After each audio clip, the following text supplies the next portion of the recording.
We are coming to you from Progressive Field in Cleveland, Ohio, where tonight Comcast Sportsnet presents White Sox baseball. It's Jose Abreu, Avi Garcia, Melky Cabrera and the Sox as they get set to butt heads with Michael Brantley, Jason Kipnis, and Jerry Francona's Cleveland Indians. Hi, everybody, and welcome. I'm Ken Harrelson with Steve Stone as we get set to bring you the first of this 4-game set and the first of this 8-game road trip. We'll have 4 here, then up to Boston, finish it off with 4 up there against the Carmines at Fenway. So the Sox coming from home on that 6-game homestand where we won 1 game. That was against Kansas City. We lost it 2 to St. Louis. But tonight, Robin's sending his right-handed bullpen saver out there. Jeff Samardzija has been absolutely wonderful over the last 8 starts. In fact, he's gone at least 7 innings, 8 starts in a row. He's thrown the ball well. What's really important is he's changing speeds. He's getting everything over the plate. And with the emergence of the off-speed pitch, he hangs around longer, and you can pretty much put long relief out of the equation when he pitches. Now, he's faced the Tribe once. He beat him once. And this is a big one tonight against Trevor Bauer, who's faced our Sox twice and pitched magnificent baseball. You look at the numbers. Bauer's very good. He's got a big curveball. He's a youngster. He's got a lot to learn yet. But in the learning process, he's one of the best Cleveland has. Well, for 2 clubs that have really struggled and 2 clubs that have really had disappointing seasons so far, they've got 2 left-handed hitters having good years. You really have to worry about Jason Kipnis and Michael Brantley. Jason Kipnis first is hitting .329. He's among the best in baseball, as you can see. He's 3rd in batting. He leads the AL with 29 doubles. And after a disappointing year last year, he's entirely healthy this year. And when healthy, he's a force. He can steal bases. He can hit. He's disruptive. And at the top of the order, he gets on base for guys like Michael Brantley. Brantley having a big year, 55 runs driven in. He leads the Indians in that department with runners in scoring position. When you hit .364, you're getting it done. And if Jeff can get out these 2 left-handers, he's going to be in pretty good shape against a team that's offensively challenged. Let's hope he can do it at night, because our ball club has to catch the Indians if we're going to catch anybody else in the division. Well, we trail the season series 4 games to 5. So sit back, relax, and strap it down. White Sox baseball coming your way.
White Sox baseball on Comcast Sportsnet is brought to you in part by your Chicago area and Northwest Indiana Lexus dealer, who invites you to test drive a Lexus today. Blue Cross and Blue Shield of Illinois, through it all. AT&T Uverse. Find out what's possible with AT&T. Call 1-800-PIC-ATT. Mobilizing your world. And by Ford. Check out America's freshest lineup at your local Ford store or at localfordstores.com. Welcome back to Progressive Field on what probably is the nicest day we've ever had in Cleveland. A beautiful night for baseball, and let's take a look at a roster move that the Sox made before the game tonight.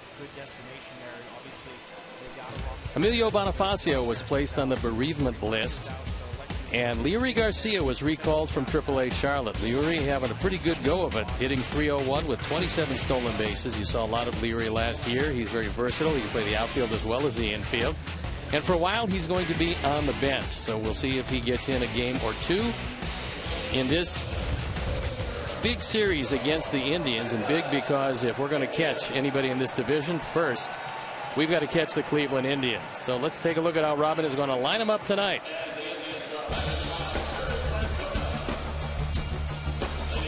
Adam Eaton's going to lead it off with Tyler Saladino in his familiar 2 spot. Then it's Melky Cabrera, Jose Abreu, Adam LaRoche, Avisaíl Garcia, Alexei Ramirez, Giovanni Soto behind the plate with Carlos Sanchez on the hill. Carlos Sanchez at second base. It might be a hill. And the defense and how they'll line up behind Trevor Bauer, Michael Brantley in left, Michael Bourne in center, and Brandon Moss in right. That's Mike Aviles, Francisco Lindor, the rookie shortstop, with Jason Kipnis and Carlos Santana at first. Yan Gomes behind the plate. He's back off the disabled list. And our Lexus pursuing perfection starting pitcher is Trevor Bauer. He's been brilliant in 3 starts against our Sox. As you can see, 8-6 overall with an ERA of .403. 107 strikeouts and 109 in the third. He's walked 45, which is a fairly high number, but left-handers have hit only .206 against him. And that's pretty good, although he has given up a lot of home runs.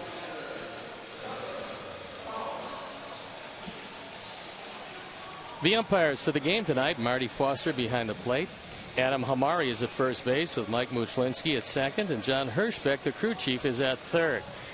So let's take a look at the American League Central and how they line up. The Royals just running away with it. The Twins 7 games back in second place. The Tigers a game under 500, 11 back. Then it's the Indians at 12 back, and our Sox at 14.5. Terry Francona, 10 straight years with a winning record, and that's going to be probably challenged this year, although he's got a good enough pitching staff, but they've had the same problems that our Sox have had in that they can't score a whole lot of runs. So they're throwing the ball around the infield, and that means that we're ready to play baseball. It's a cloudless evening in Cleveland, something you just don't see very often. So let's turn it over to our play-by-play man, and that's my partner, Ken Harrelson. All right, Steve, thank you. And once again, good evening, everyone, and welcome to White Sox baseball right here over Comcast Sportsnet. So happy you could join us for the first of this 4-game set and the first of this 8-game road trip. 4 here and finish it off with 4 against the Red Sox at Fenway. And before we show you our picks to click, you at home select yours, as 24-year-old right-hander's first pitch of the ball game is taken up high by Adam Eaton, hitting at .249, 7 homers, and he's driven in 20. Sox come in hitting at .241 as a club. That's into short center field. They got a man there. Michael Bourne, 1 out. Batting second for Chicago, number 18, the third baseman. By his own admission, Trevor Bauer has what he calls 7 different pitches, and certainly Mickey Callaway, the pitching coach, would like to see him cut that down to probably 3 main pitches with variations of each and every one of them. But he can cut it. He can throw a curveball. He has a slider also with 2 different kinds of changeups. And sometimes he has some problems getting them all over the plate. Saladino takes it upstairs. Well, we had a guy like that. Javier Vasquez. Every one of his pitches was a plus pitch, but he used too many of them. Well, the thing is it's okay to have those pitches if you know how to use them. And the thing about Avi, he's one of the nicest guys and a terrific competitor, is that's out number 2. is the fact he wanted to throw each and every one of them to each and every hitter, each and every at bat. Yeah, I think that's what Don Cooper was trying to explain to him, is that your pitches are terrific. You just don't have to show your whole arsenal to a team in the first inning, because then you don't have anything to show them later on. I remember a good friend of mine with the Braves when Javi signed with Atlanta called me up and said, well, what are we getting here? I said, you're getting the best just below 500 pitcher, maybe whoever pitched. I said, he's got 5 great pitches and he wants to throw them each and every time to each and every hitter.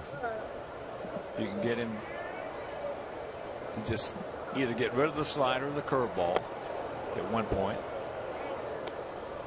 He led the league in strikeouts. Here's Melky.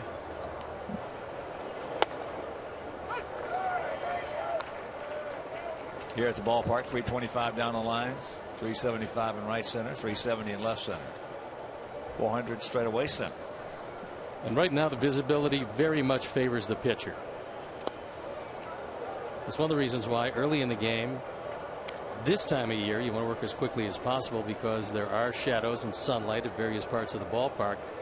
And Bauer has great stuff. He was picked in the first round, the 3rd pick overall by the Arizona Diamondbacks in 2011.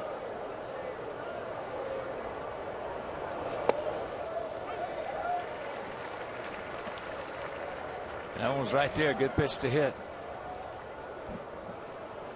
2 out and full count.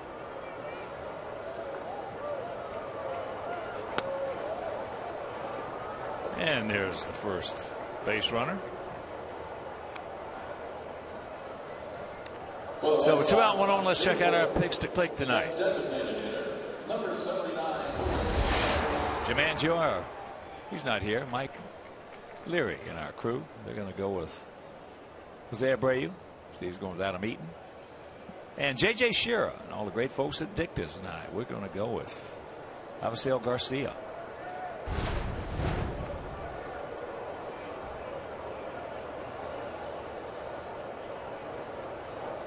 So here is Abreu. He has a 10-game hitting streak going against Cleveland. And in the last 19 games we have played the Tribe, he has hit 18 of them. Jose last night, the last 2 times up, looked like the Jose we saw last year. So maybe it is he's feeling a whole lot better, because he got 2 big hits. That ball's hit sharply. Kipnis, Lindor, and that'll retire the side. Nothing across after half inning of play. It's our guys nothing, and their guys coming to bat.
Telephone in Martell, Iowa. So let's take a look at how Terry Francona is going to line up his Indians for the game tonight. Jason Kipnis leading it off, and he's been red hot with Francisco Lindor. Michael Brantley. Then David Murphy, who's killing it at home with Carlos Santana, Yan Gomes, Brandon Moss, Mike Aviles, and Michael Bourne rounding it out. The defense, and out of the lineup behind Jeff Samardzija left to right. It's Cabrera, Eaton, and Avisail Garcia in the outfield. With Saladino, Ramirez, Sanchez, and LaRoche in the infield. Giovanni Soto gets a nod behind the plate. And our Lexus pursuing perfection starting pitcher is Jeff Samardzija. This is his 20th start. Lately he's been throwing the ball awfully well, and he's 1-0 lifetime against these Indians. And his one start against them, he didn't give up any runs. So here is Kipnis out of Northbrook, hitting at .329, 6 homers, 38 driven in. Takes first pitch strike. Indians come in hitting at .250 as a club with a 3.81 ERA.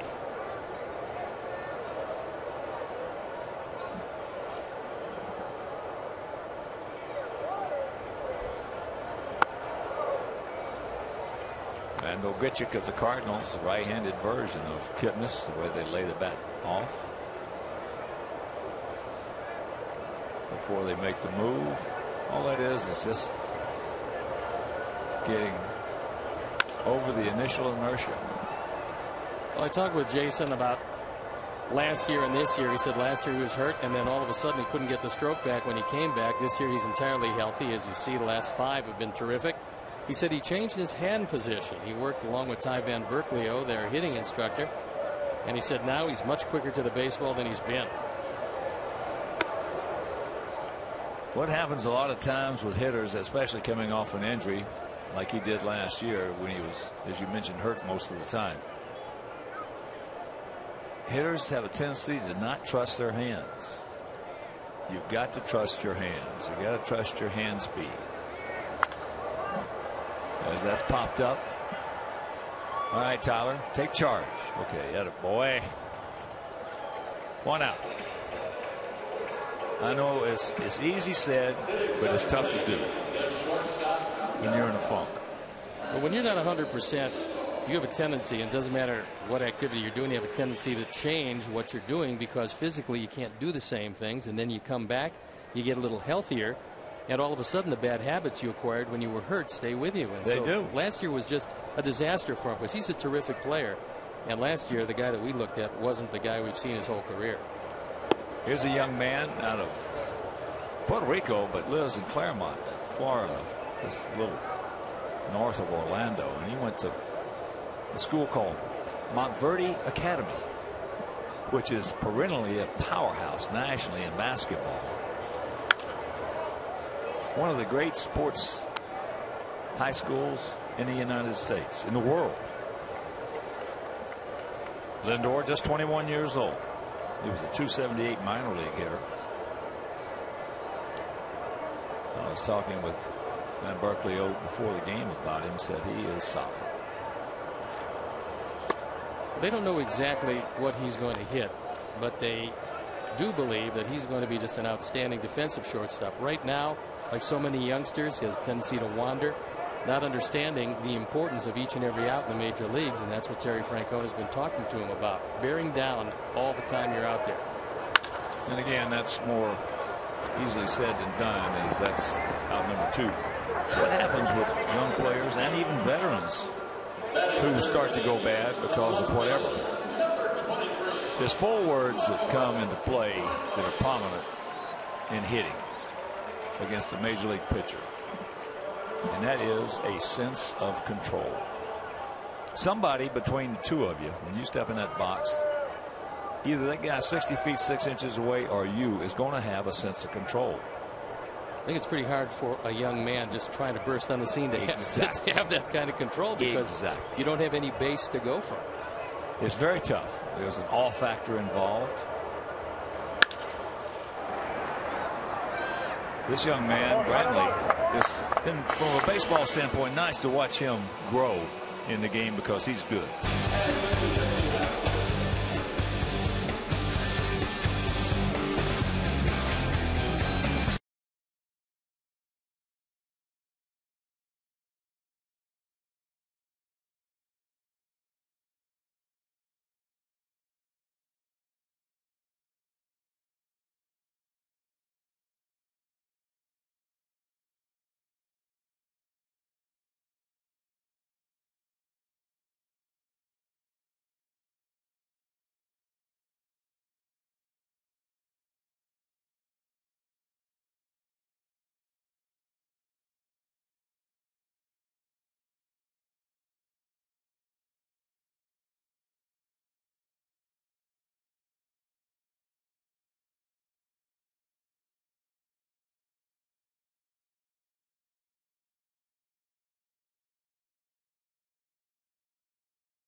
Later in the game, brought to you by Miller Lite. And Saturday night MLS goes under the lights as the Fire look to avenge last month's loss to the Revolution. Coverage begins at 7 on CSN with a Spanish language broadcast available at CSN Plus.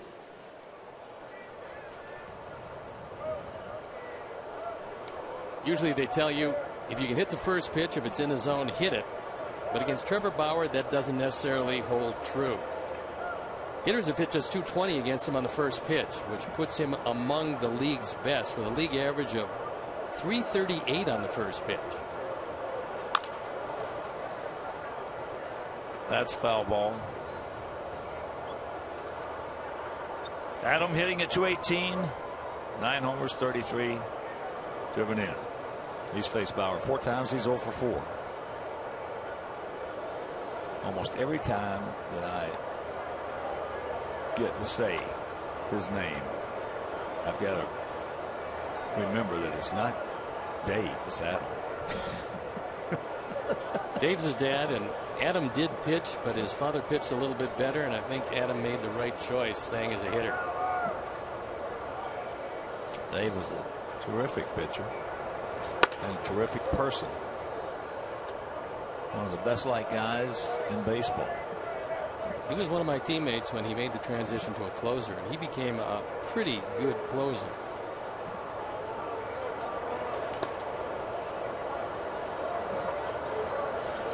Indians are ecstatic to have Yan Gomes back behind the plate. Not only is tough to run against, he handles pitchers very well and normally swings the bat well, although coming back from the injury he's had some problems.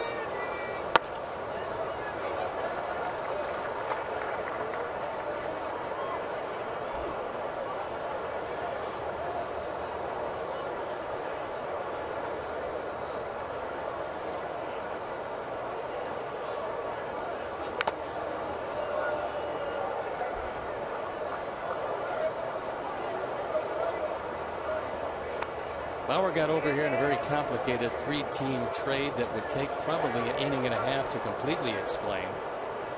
But he came over with Brian Shaw from the Diamondbacks. Some of the principals in that trade. Shin-Soo Choo was involved in that one, going to Cincinnati. Drew Stubbs came from Cincinnati to Cleveland. Didi Gregorius was in that. So a whole lot of players moving around, but it looked like the Indians overall got a real good deal with Bauer and with Brian Shaw.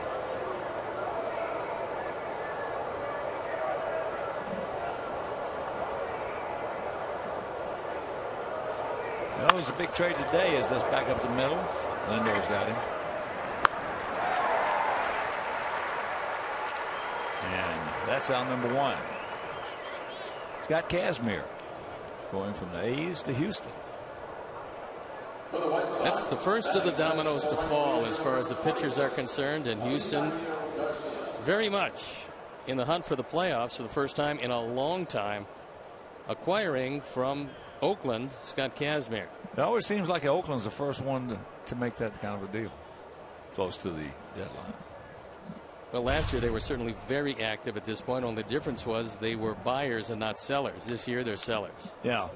And again, as I said before, I don't like Billy Beane, but I agreed with what he tried to do when he picked up those 2 pitchers that looked like that just absolutely put the last nail in the coffin. When you get a chance, and you don't get a chance all that often, although Oakland had won a whole lot of divisions and got to the playoffs, but last year they had a chance, and what Billy Beane was looking for was going deep in the playoffs. He wound up getting eliminated in the one-and-done game, and Kansas City went on to the World Series. Yeah, it was a good deal that didn't work out. The deal is only good at the time you make it, and then they have to go out and play.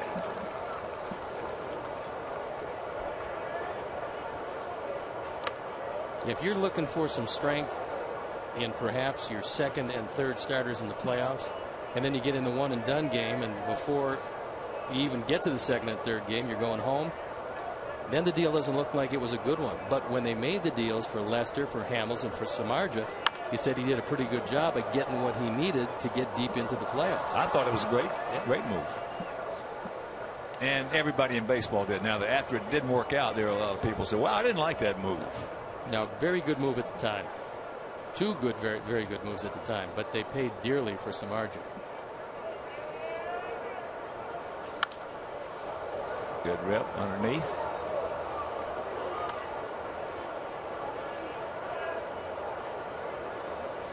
We didn't get here till wee hours in the morning.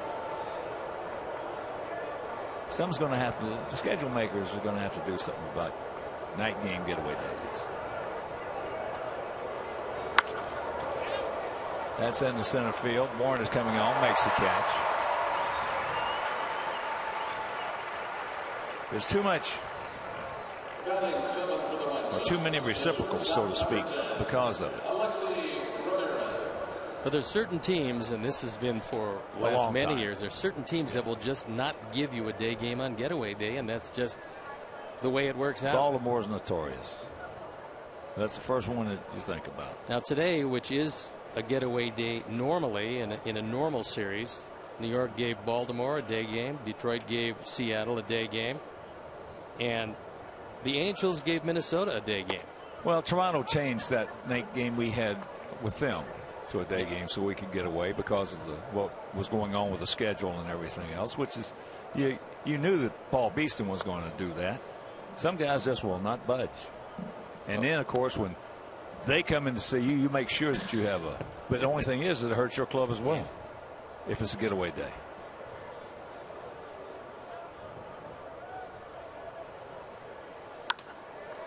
There, that'll fall. Alexei. You can cancel the post-game show.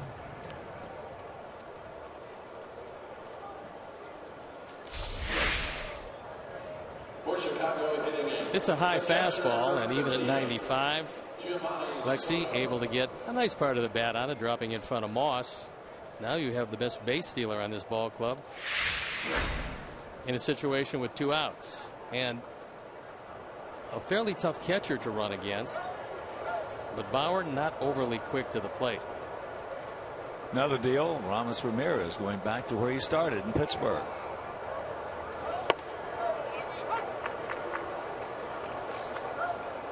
With Harrison out, Pittsburgh needed a third baseman. They also probably are going to go after a shortstop because Jordy Mercer is out. That's a big loss for them. Unusual play in a shift. He went to make a tag at second base, and Carlos Gomez slid early, took his knee out. He's lost for somewhere 6 to 8 weeks, and he was playing really well for the Pirates. So the Pirates losing their whole left side, looking for some run production from Ramirez. Yeah, you don't want to see it at any time, but especially after there's been some bad blood like there was between Milwaukee and Pittsburgh and Gomez. Well, the thing with Clint Hurdle, he said he had no problems with the slide, and the way Mercer came over and tried to tag him, really he left Gomez no choice. Either run over him or you slide into him, one or the other, and he chose to slide. You know, I've told you, you know how I feel. I'm a Carlos Gomez fan. I like the way he plays the game.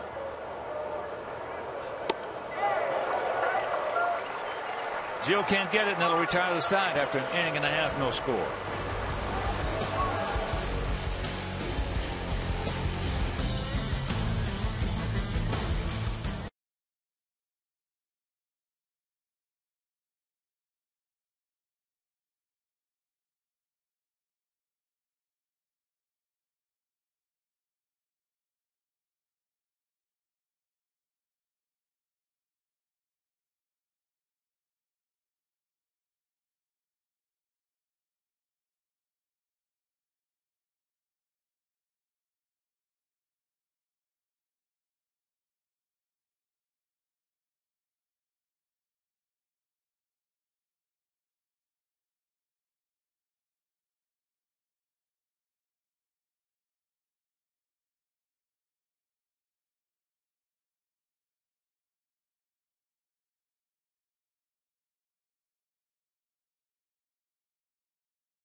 Harrelson, and to me at Steve Stone. And we will try to respond to some of the better questions.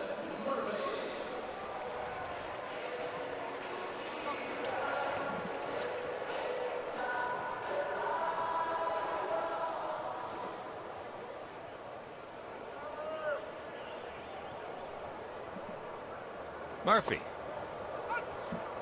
Murph, 33-year-old veteran. Hitting at 305, 5 homers, 26 knocked in. There are some thoughts that David Murphy would be ideal for some team looking for a left-handed bat that can hit right-handed pitching.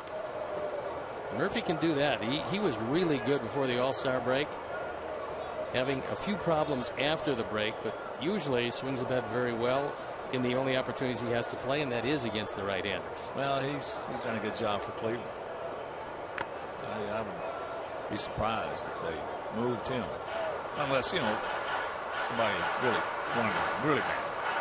I've never seen a player you couldn't trade. Well, think about all the rumors about Carlos Carrasco being on the block. Imagine what they would have to offer Chris Antonetti to get Carlos Carrasco. That's a little can of corn. You got a young pitcher just coming into his own and fully controllable for a long period of time. Those guys don't move very often, if at all. Those are the guys that don't move. I would be shocked, although that came out today. But this is a great time for the rumor mill, although I will tell you that probably 95% of the rumors that you hear, just number one, they don't even talk about them, and number two, they never even thought about them. I love to talk. That's one reason I love to talk to scouts. And over the years, you get to know which scouts are legit and which ones are BSers. Well, there's a lot of guys that will ask you a whole lot of questions and give you absolutely nothing in return. Zippo. There's the strike. Right at the top of the zone. There's a look at the young right-hander, Carlos Carrasco, who's been a pretty good pitcher since he simplified his motion. Pretty much throwing out of a stretch. He's 10-7 this year with an ERA just under 4.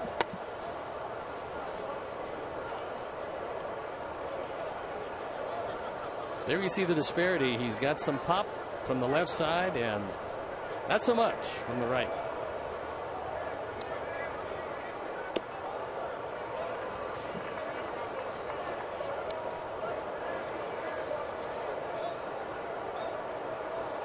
Yankees beat Baltimore today 9-3 in the Bronx. Toronto beat Oakland 5-2 out at the Coliseum. All right, Dickey, the winner in that one.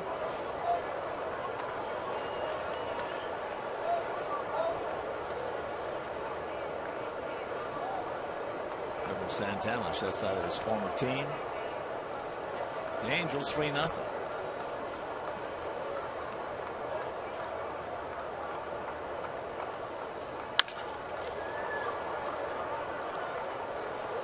It's like making a big trade for the Twinkies. Getting him back after that suspension.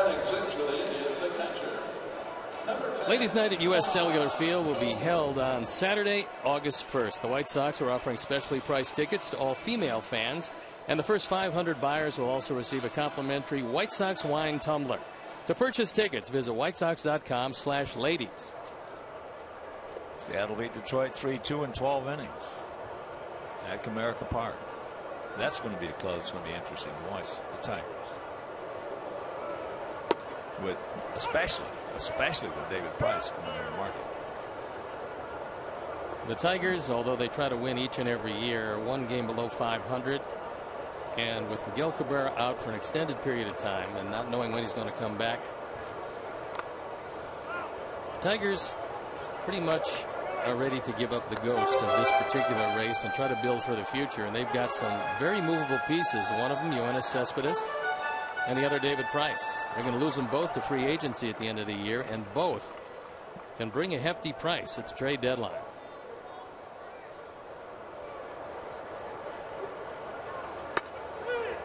He gone. He knew it. 1-2-3 inning, and we're into the third, scoreless.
Hashtag Chicago Data Strong Fan, and you just might see yourself in an upcoming broadcast. Brought to you by T-Mobile.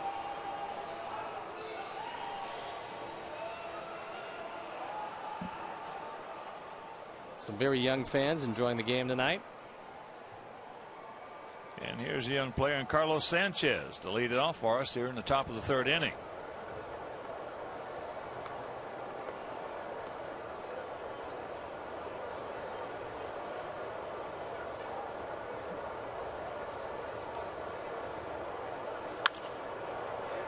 A little tardy.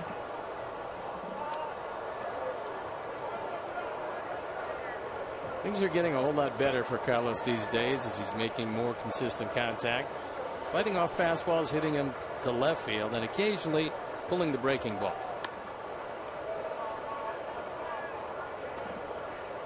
As you can see, during his 5-game hitting streak, things are going very well, hitting a robust .368.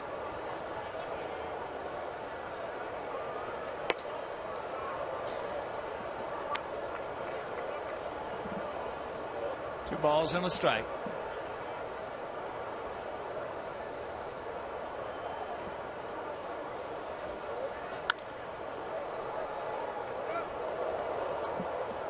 Two and two.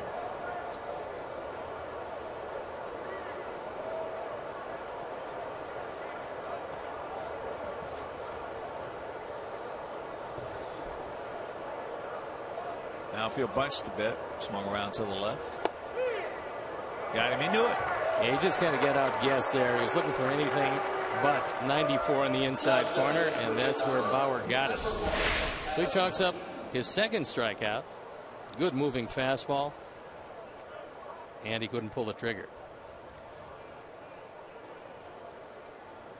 Here's Adam. He went out to his counterpart, Michael Bourne. First of 4 if you're just tuning in against these Indians. We trail in the season series. We played them 9 times. We've won 4 of them. You'd love to see Bauer throw Adam an off-speed pitch because Moss is well off the line in right field. 2-0 the count. There is a bit of a gap in right center, but most likely he's not going to be pulling a fastball.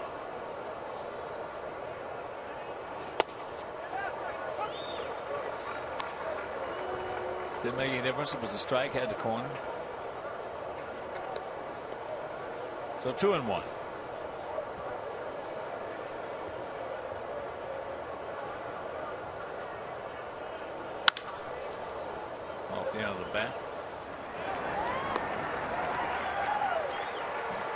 2 out. In that 5-2 Toronto victory over Oakland. Two of my favorite guys to watch hit home runs in that game. Josh Donaldson hit his 23rd, and Russell Martin hit his 14th. Love watching those guys play. They play hard. Well, it's nice to see that Josh Donaldson does hit against some other people. Because he wore our ball club out. That was almost surreal, really. He said that it was a little special feeling when he went back to Oakland because he had some great years there. He understands the business that sent him in a trade to Toronto, but he enjoyed his time in Oakland, talked about it, said didn't like the floods of the ballpark too much, but outside of that, he said he really enjoyed playing for the Oakland A's, really enjoyed his teammates, and has no ill will against him for trading him away.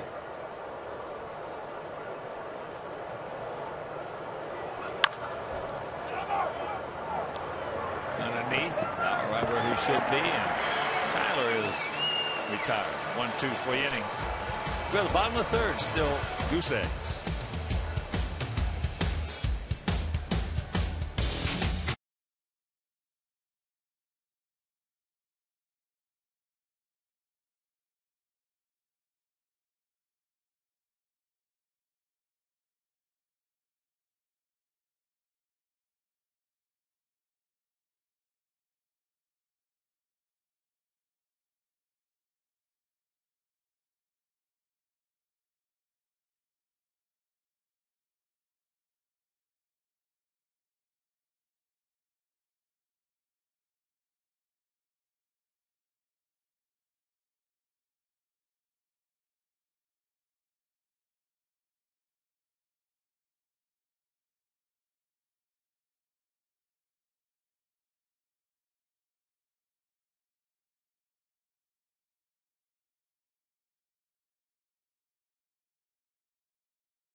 On the Yankees at 6:10.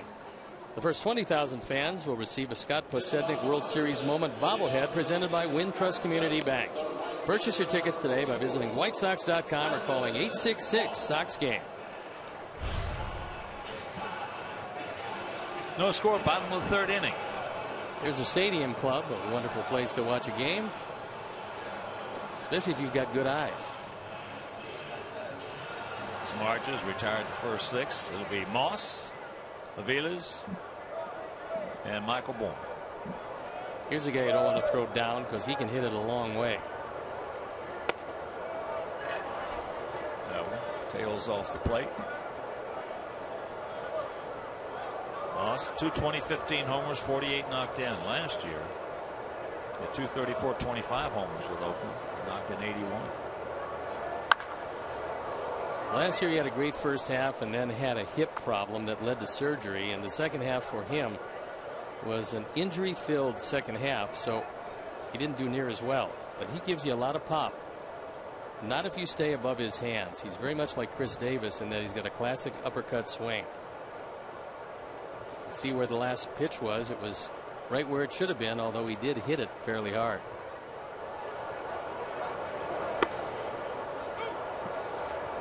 High strike is called.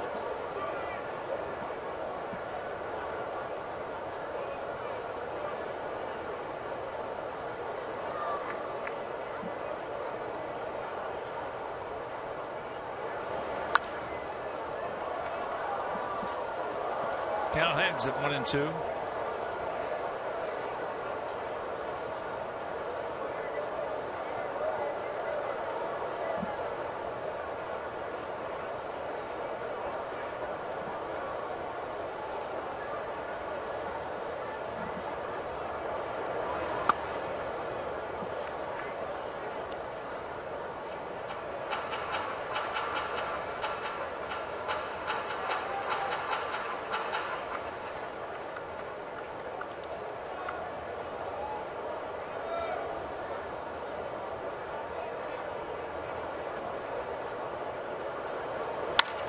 Watch out.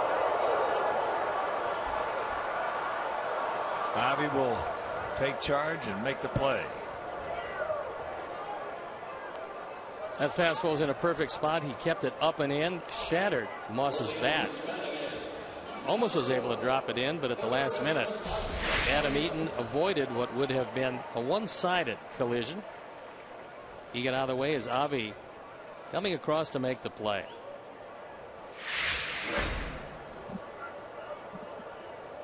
Mike Aviles.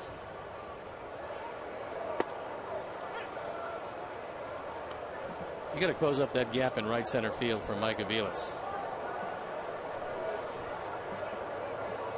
because he uses that an awful lot. Well, they got a couple of guys who, one in particular, who's definitely Sox killer in this club, and Mike has been very tough on us in his career, regardless of where he's been. Ryan Rayburn's going to face all the left-handers. He's a .289 career hitter against us. But the RBIs are something else. Yes, I love it. What's that? Make your own hop. That is, you got to have, before you can do that, you got to have instant recognition.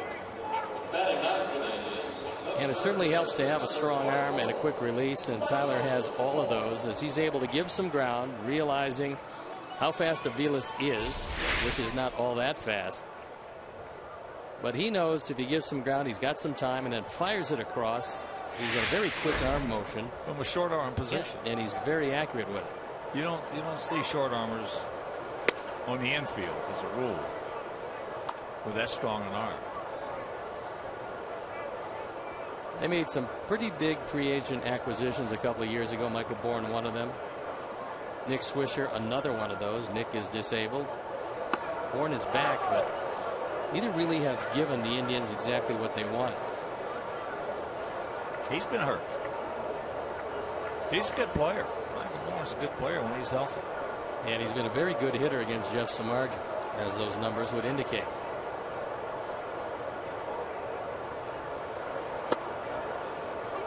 Oh, nice.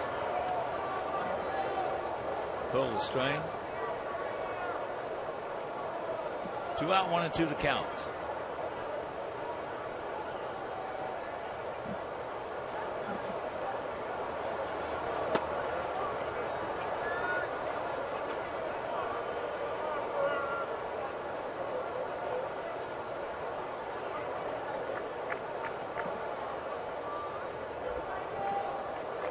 Crowd. They're averaging 17,514.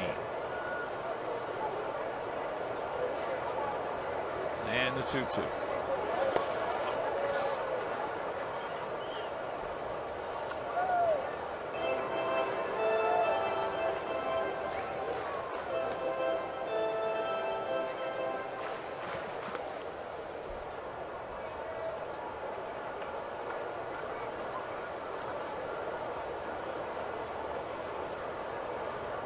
Payoff pitch. Yanks it foul.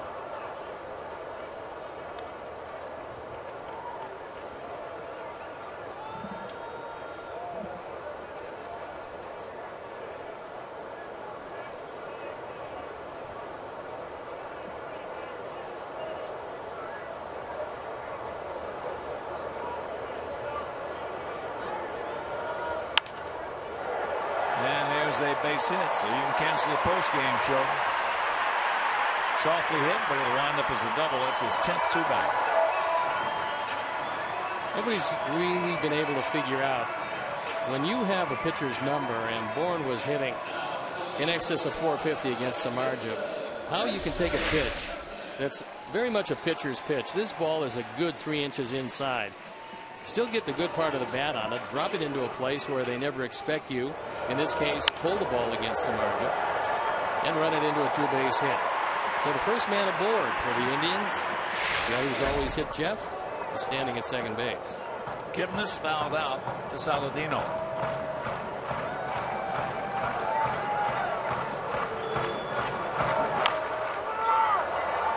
That's going to be a fair ball. Takes him right to the bag. Picks it up, and that'll retire the side. We're into the fourth, still scoreless.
for the latest sports news and opinion and the Cap and Haw Show on CSN Chicago. It's the only AM sports talk TV show in town, so don't miss the Cap and Haw Show, presented by Horowitz and Associates. That's Horowitz and Associates, weekday mornings at 9, right here on Comcast Sportsnet.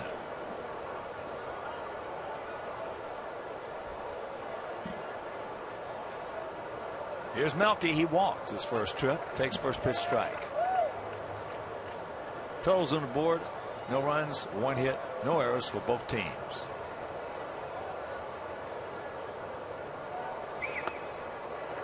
Had him off balance with that change. Bauer has a couple of them. One that looks a bit like a slider, the other that moves away from the left-hander. And he's got a whole lot of pitches at his disposal. He does have confidence, a very cerebral type pitcher. That ball hit hard. Stay in the air. Stay in the air. It will. You can. Put it on the board. Yes. Yes. And it is 1-0 Sox. Melky hits his 5th home run. He drives in his 38th run. That's the 15th home run that Bauer's given up this year, which is a fairly high total. Now batting for Chicago, the designated hitter, A Ford home run replay. He gets a fastball in the inside part of the plate, turns on it, and a line drive rocket out of the ballpark. This has always been a great park to hit in if you're left-handed, because it's got a much lower wall than it does in left and left center. There's Abreu. He hit the ball very hard into a 4-6 fielder's choice to end the first inning. And of course, with that home run by Cabrera, the Alex Nellius family will hook up with White Sox charities again in loving memory of Ursula.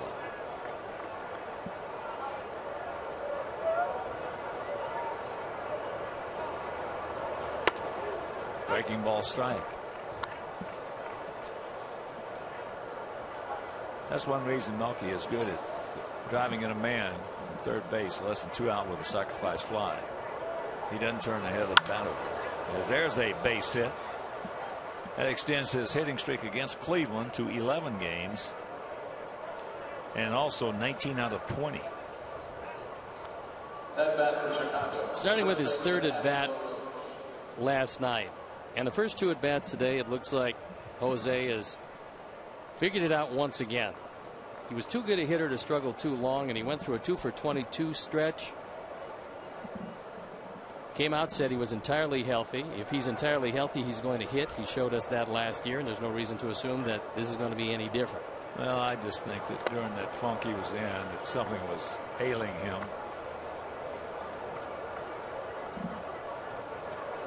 Didn't have quite the bat speed that he normally has. And now it looks like he's back. Knock on wood. Watch out. Well, it's fortunate that that one, number 1, stayed in the field of play, didn't go in the seats. And number 2, that Santana saw it and moved away from it. Change up. Bat much farther than the ball, which wound up in Santana's glove. Wound up in Gomez's glove.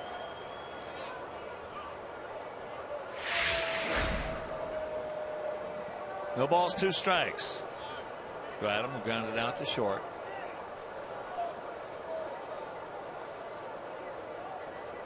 They've got the shift on.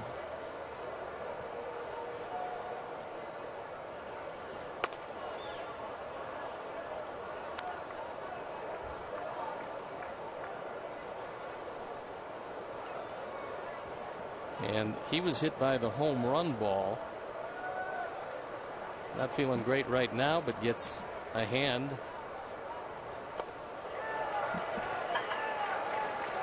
As that's out number 1.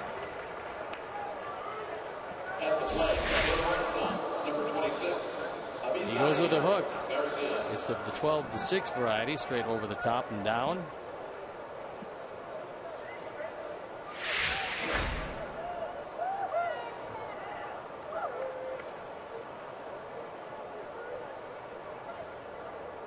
Here's Avi. He lined out to Michael Bourne in center field.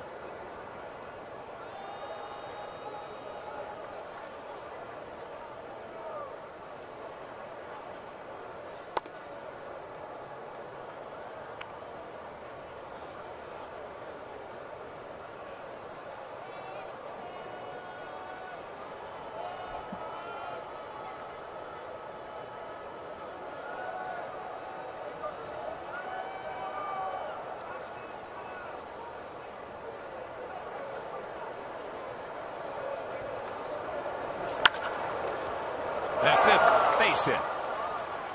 By Aviles. That thing had some kind of top spin on it.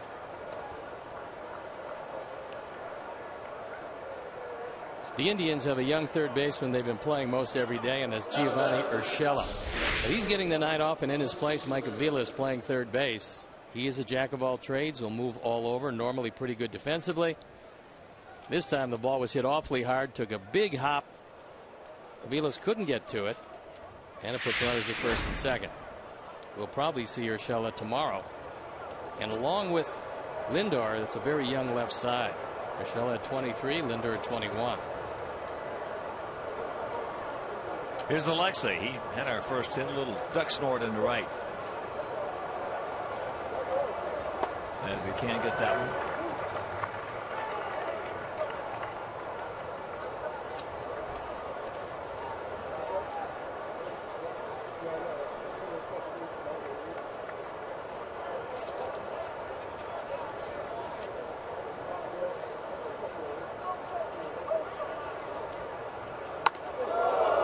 That one right under Alexei's chin.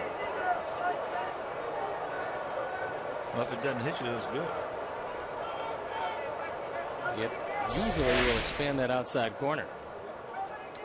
For some guys, other guys, you just upset them. Yes.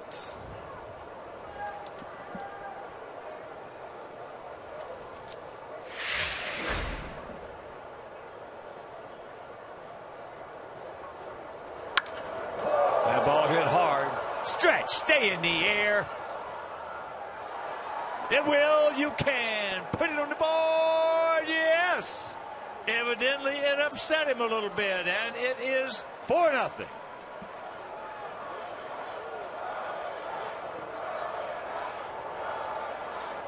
Just the fourth home run of the year. 32 driven in for Alexei, and he got a hanging breaking ball after that fastball in under his chin. A Ford home run replay. Now this is a high changeup. Bauer made a mistake, and he paid for it. Alexei gets ahead of the bat out. It's a very lively night in Cleveland. And that ball 4 rows back. So here's Gio. Struck out his first trip.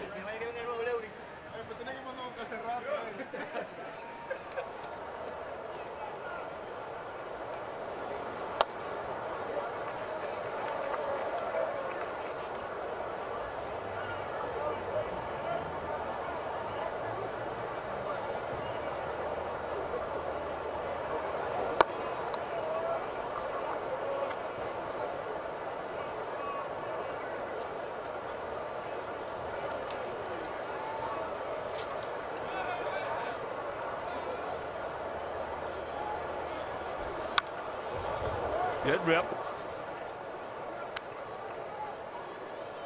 This is the 4th time that Bauer has thrown against our Sox, and the first time where the ball club has touched him up pretty well.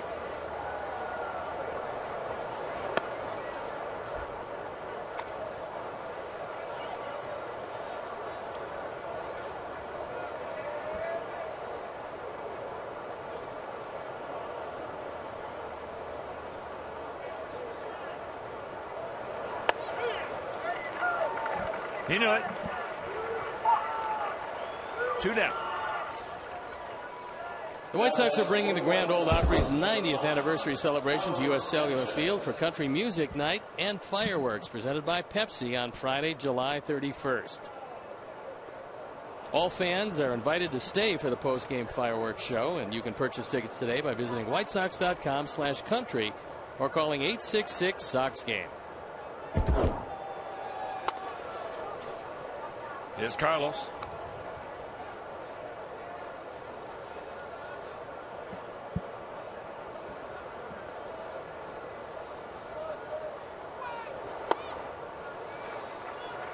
Way out in front. Boy, it's been a long time. A long time. 4 early. Yes. That is a nice thing to see. But you know, in our last 26 games, we're 14-12. Yes. And I just don't think we can play any worse than we played through the first 92. So maybe good things are coming. Anyway, a 4 spot goes up there, and it is 4-0 good guys.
As our White Sox take on the New York Yankees. Also, the first 5,000 girls ages 12 and under will receive a doll-sized White Sox t-shirt presented by American Girl. For tickets, call 866-SOX-GAME or visit whitesox.com.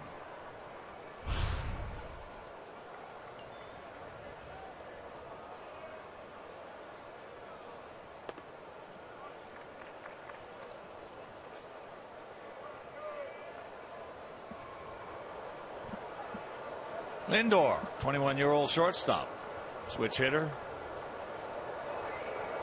bounced out to Sanchez. Yeah, that Montverde Academy he went to in high school, Claremont, just absolutely, actually it's in Montverde, but next to Claremont. Just a powerhouse. Maybe the #1 sports program in the United States for high school.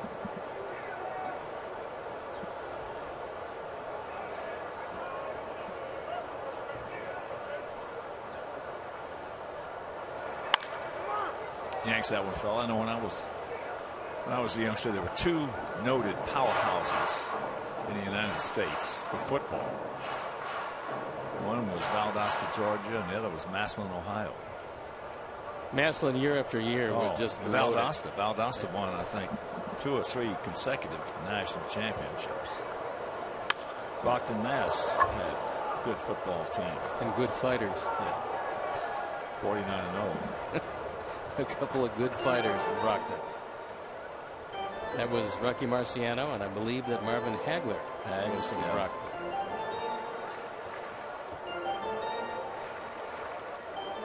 Little left-hander. He was only little if you weren't fighting him. He was tough, both of them.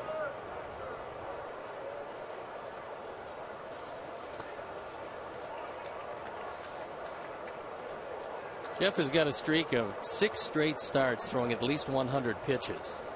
Chris Sale has the longest active streak, 14 straight games of throwing at least 100 pitches, and that's durability.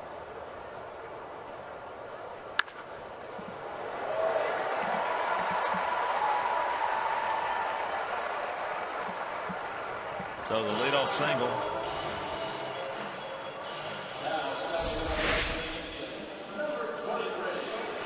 Pretty good at bat, 6 pitches, and he takes it right back up the middle on the 7th. So Linder aboard to lead it off. And now you got to face the heart of the order. Brantley also grounded out to Sanchez.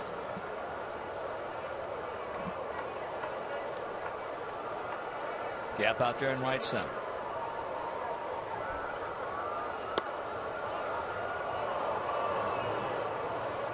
Pretty good idea by Gio Soto as he goes behind Brantley. A lot of catchers going behind the left-hand hitter. The base runner's not going to see it right away. Linder able to get back even though he took a big secondary lead. Nice pick by Adam, but they don't get him.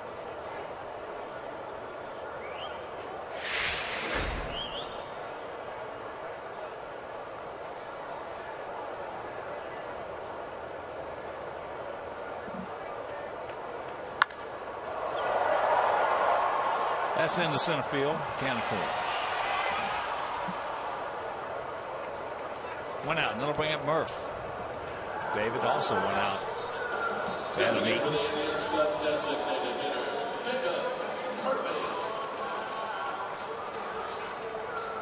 One of the great stats in a year of great stats for Jeff Samardzija is that he hasn't walked any hitters with runners in scoring position over the past 2 months.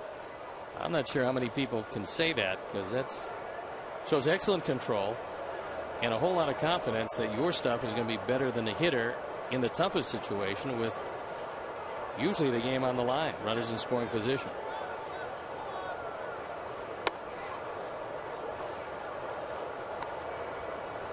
Murphy. Indians have a club option on him for next year.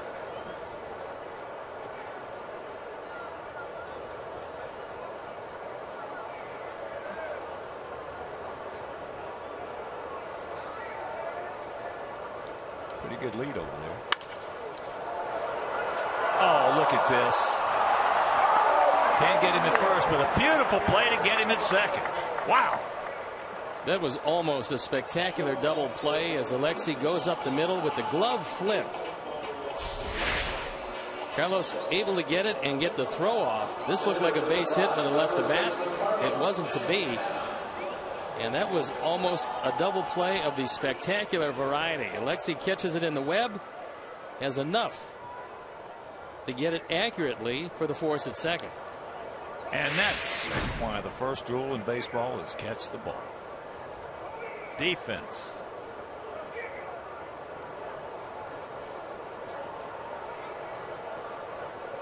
Here's Santana.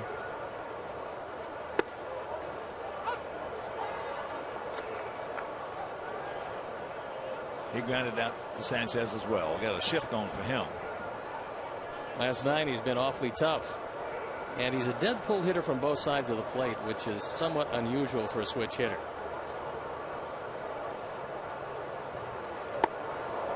Not what. pretty confused on that swing, I would think. I've been there and done that, Carlos. Yeah, you go out to get it only to realize that it's a slider down and in, and then Oops. it just disappears. So you go to the emergency hack with no contact. That'd been Cabrera, Miguel Cabrera, or Torrey Hunter. You would have seen a big smile on their face.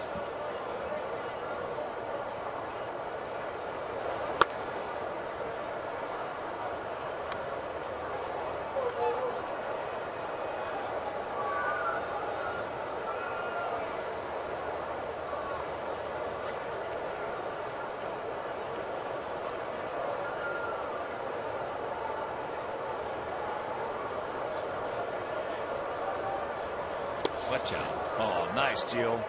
Real nice. The shift, the block.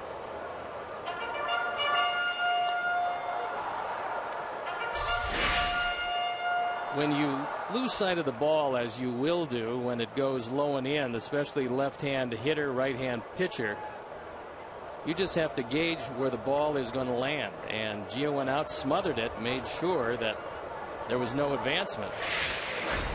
So Murphy has to stay where he is. And a second time blocking one down.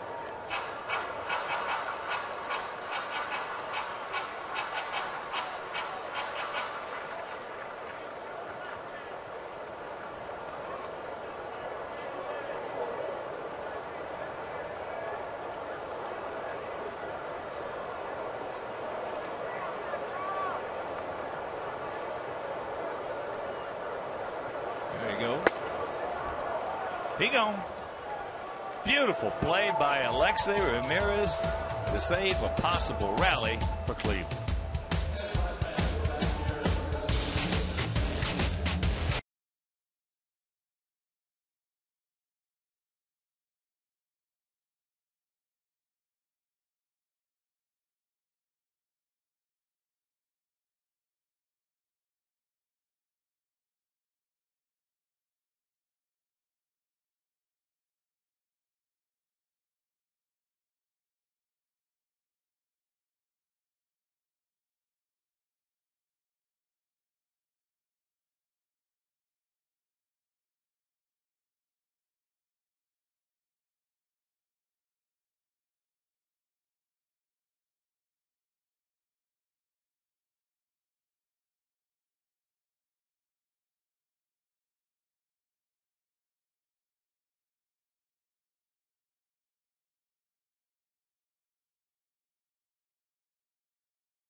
Opposite Corey Kluber. That's a good pitching matchup. It all begins with the first pitch at 6 right here on CSN Chicago. Good pitching matchups. That's tomorrow. Then Chris Sale against Carrasco and Rodon against Salazar. That is 8 good arms out there. Making it a tough offensive series for two teams that have had their problems offensively, but not tonight. Well, this is the first time we have had a lead this big since June 3rd. That ball hit deep. He looks up. You can put it on the board. Yes. Solo shot for Adam. That is his 8th homer, and it is 5-0. That's going to run the season total of home runs off Trevor Bauer to 17 with the 3rd tonight. And Adam, who every time he hits a home run, it's a career high. Shows you the Ford home run replay. He got a fastball. He got it pretty much down the middle, just about belt high, and he takes it out. So here is Tyler. He's 0 for 2. He's grounded to 3rd and grounded to 1st. Takes it up high. Yeah, but June 3rd versus Texas. On this date, we had a 7-0 lead. First time we've had 4 or better. And also, on this date, Mark Burley pitched a perfect game. Lindor.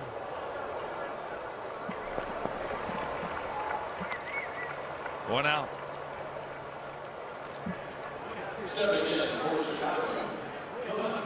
Adam LaRoche probably telling Adam Eaton that you're still 1 home run behind me.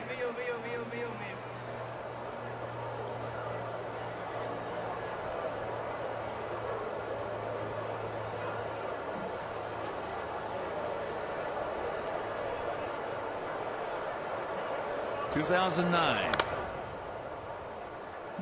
July 23rd. Mark Burley. Jeff Manship loosening up in the bullpen.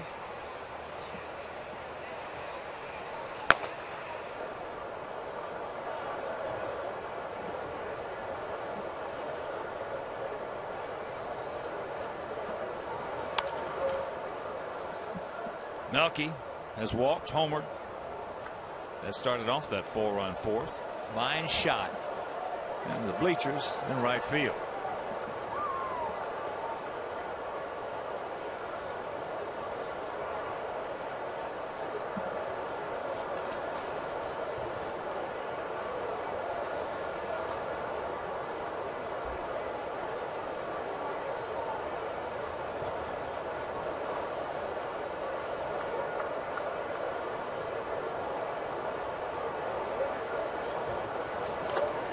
Yes, he did.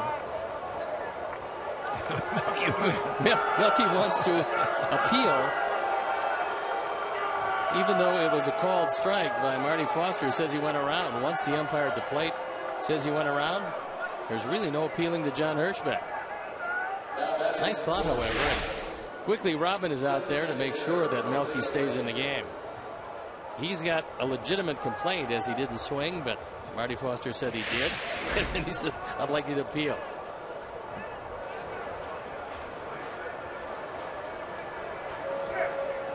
Yeah, Melky's pretty good about. You don't see him arguing No. when it's a frivolous or useless argument. No, he doesn't do it. And that time he absolutely did not go.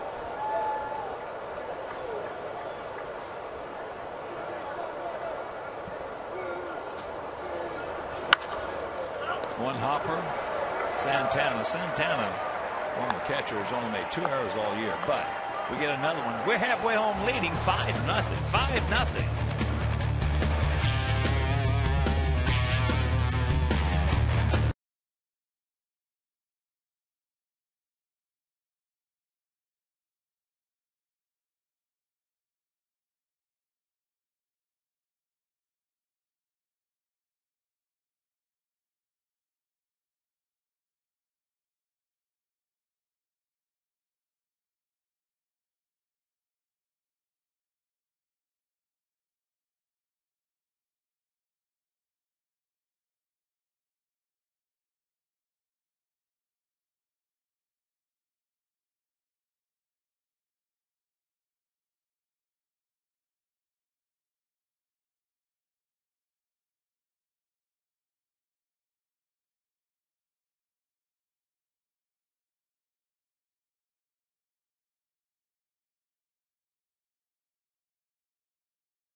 Well, we are just absolutely beside ourselves, Chuck.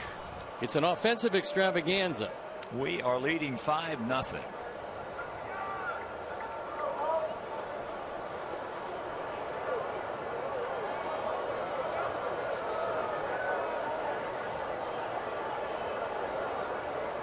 Yan Gomes called out on strikes his first, Chuck.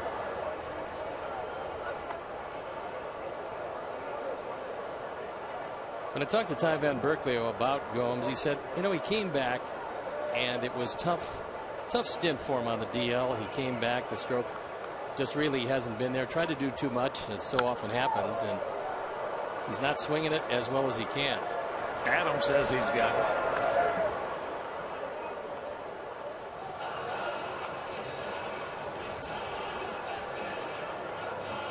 With Gomes, you're talking about one of the rare catchers who can give you some power, some run production, and a real solid job beyond the plate. Last year he hit .278, 21 home runs, 74 driven in.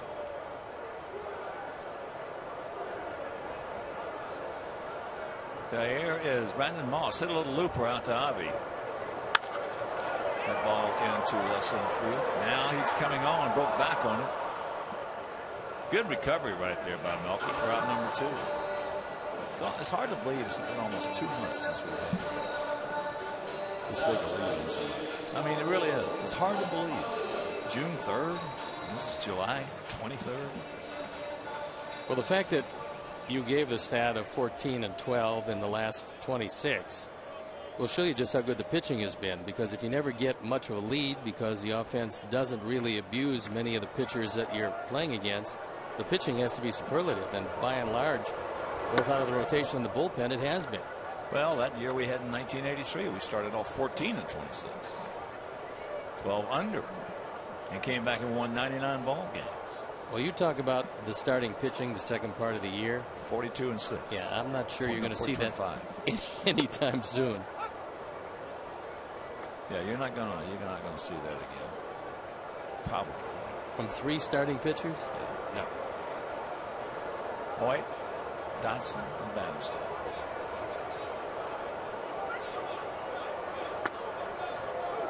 There's a strike. Avila's grounded out. Saladino with third, who made a good play on it.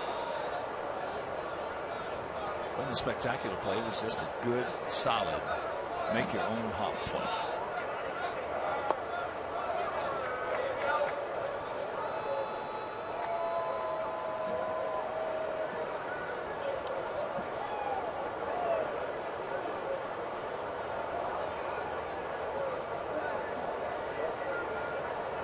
Ball club here with this defense now. This ball club here with the pitching staff got a little different personality.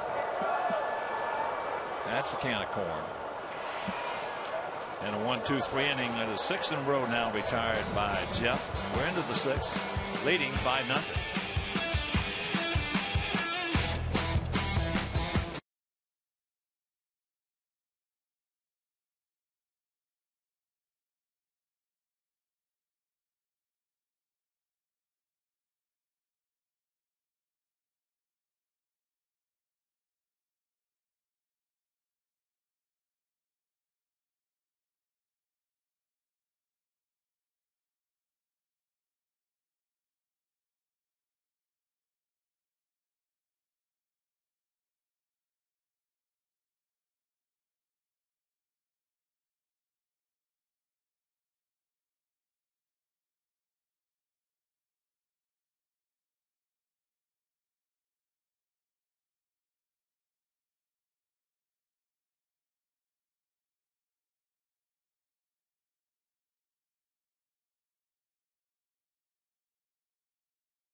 Sports, not just baseball, but in sports. And his name is Tom Hamilton, who's entering his 26th season calling Indian baseball games. He is just wonderful to listen to. On my drive at night, back and forth, especially when you're on the West Coast, I get a chance to hear him, and he's just a joy. Tom Hamilton. I think as soon as his voice gets a little stronger, I think he's going to be okay. You can hear him in Berea from here, and that's about 20 miles down the road. Oh, he's great. He's great. He really is. Adam takes first pitch strike. 5-6-0 for us. We've hit 3 home runs in this ball game. That's the season high for us. We tied it.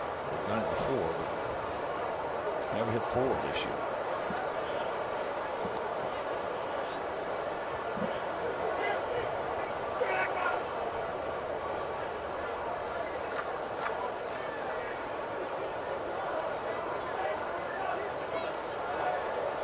Yes, he did. So 1 out. Bring your family to the ballpark for Family Sundays, presented by University of Chicago Medicine Comer Children's Hospital. Tickets start as low as $5 and parking is just $10. White Sox and Comer Children's Hospital teaming up for kids' health. Purchase your tickets today by visiting whitesox.com/Sundays or calling 866-SOX-GAME. Here's Avi. Avi was involved in that 4-run fourth inning, had a single and a run scored. Few Sox fans have made the trip to watch the Sox on the shores of Lake Erie. Yeah, we usually get quite a nice following, especially when both teams are doing well. Big Sox fan Irv Hirschman made the trip. He's watching the game tonight.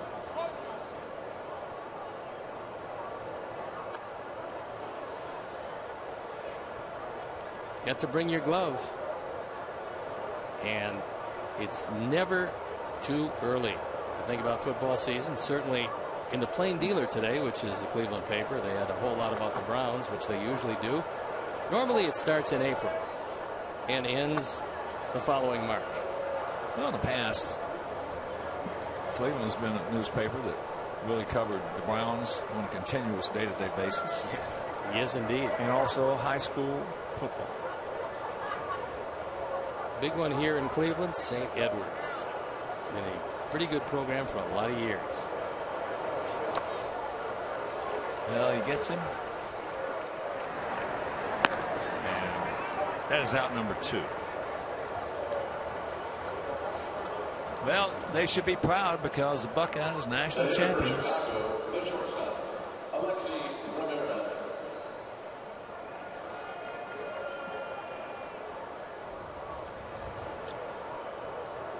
Alexei has singled. He's 2 for 2.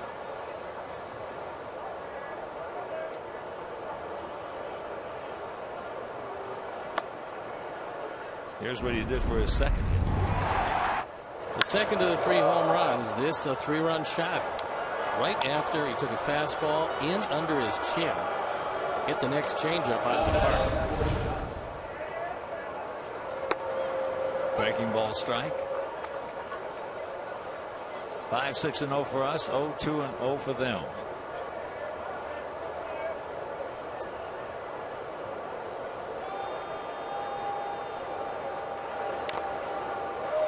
That got a good piece of Yan Gomes.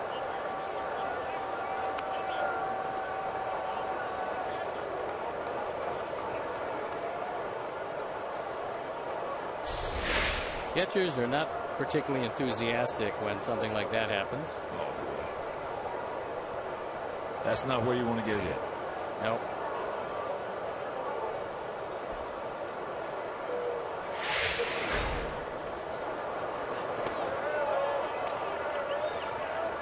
So he strikes out the side and go to the bottom of the 6th, leading 5-0.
Strong fan photo of the game. Tweet your strongest fan photo to hashtag Chicago Data Strong Fan, and you just might see yourself in an upcoming broadcast brought to you by T-Mobile.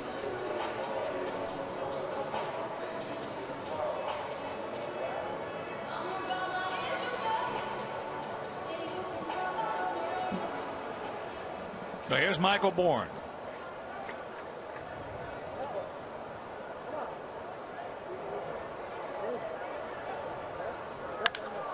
And another base hit. He doubled his first time up. So he is now 8 for 15 lifetime off Smart. Yeah, he's the one guy in this lineup that consistently has hit sharp. Not too many Indians can say that. Of course, he hasn't faced them all that much, just 1-0 lifetime, but they've yet to score against him.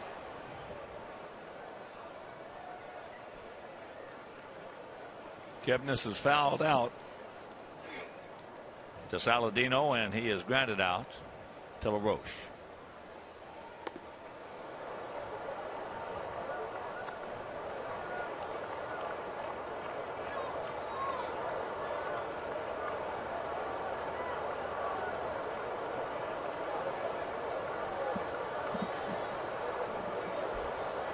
It's a short lead. That evens the count at 1. That time he took a little something off, and even at 90 miles an hour, when you can throw 95, you have a tendency to fool a hitter.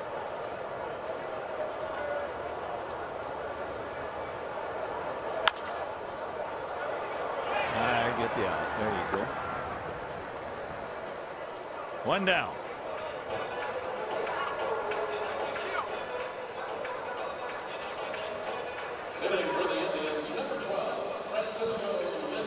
If you have the same name as a White Sox player, come to the ballpark and support your distant relatives and White Sox family on August 11th for Orgullo Sox Night presented by Pepsi.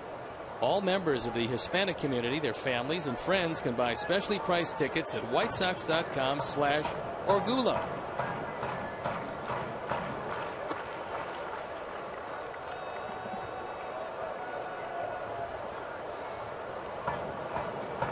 Lindor is 1 for 2.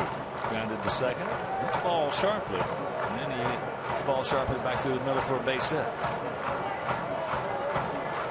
He's 21 years old.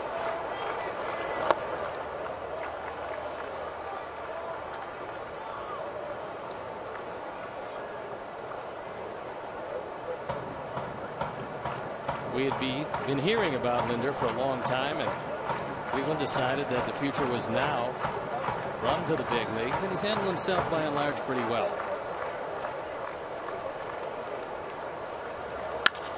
And there's another base hit. So it's a 5-1 ball game.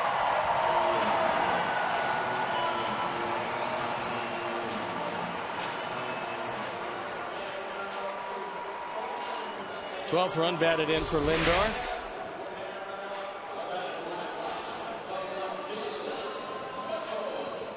Well, there's a very good chance, because as you look at the RBI single, there's a very good chance that because of the school that he went to, it was high school, that he is well schooled in how to play the game. Well, defensively, he's been a major league shortstop for a while. They just had to wait for the bat to catch up. They're not quite certain it has caught up yet, but he looks pretty good this evening. There's Brantley. Grounded to second and flying to center.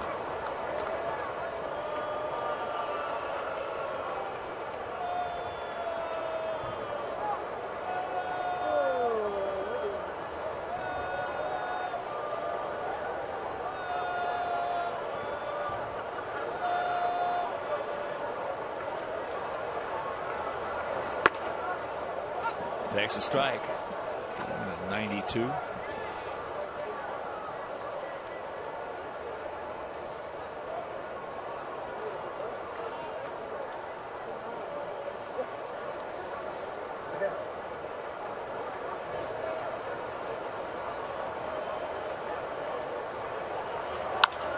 Hit him on the fist. Michael really upset with himself. Here's our Xfinity high-speed action replay.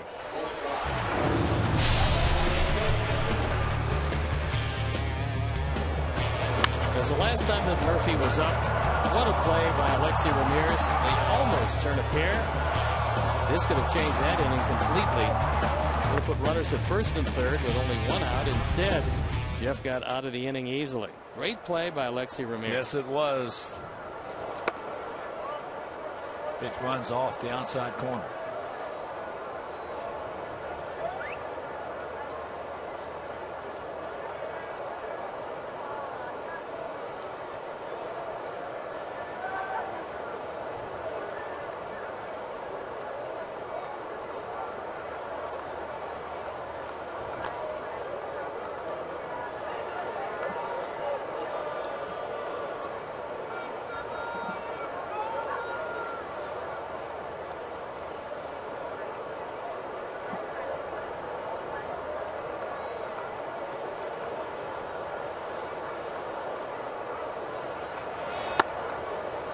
Takes a strike. Dodgers leading the Mets 1-0. That's in the bottom of the 7th inning. In New York, Mets do not have a hit. I believe Kershaw's got a perfect game. Well, he certainly had one. Between Kershaw and Greinke. That's as good a 1-2 as there is in baseball at this point.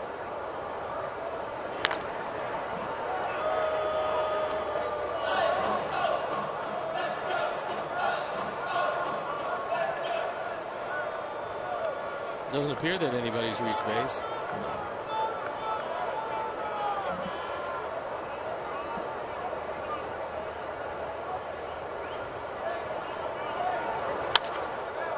Fouls that one back. 6 perfect innings with 8 strikeouts for Clayton Kershaw.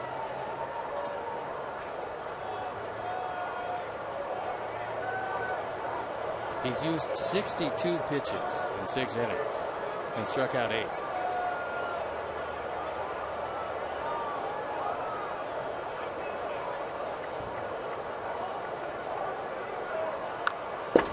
Just got a piece of it.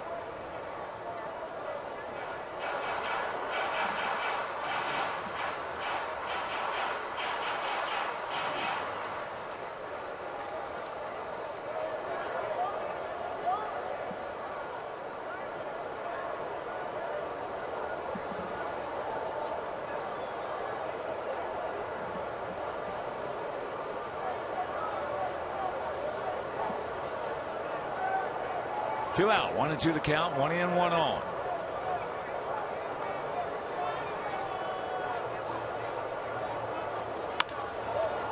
Reaches out, pops it up. Alexei going back. Adam coming on. He's there, makes the catch.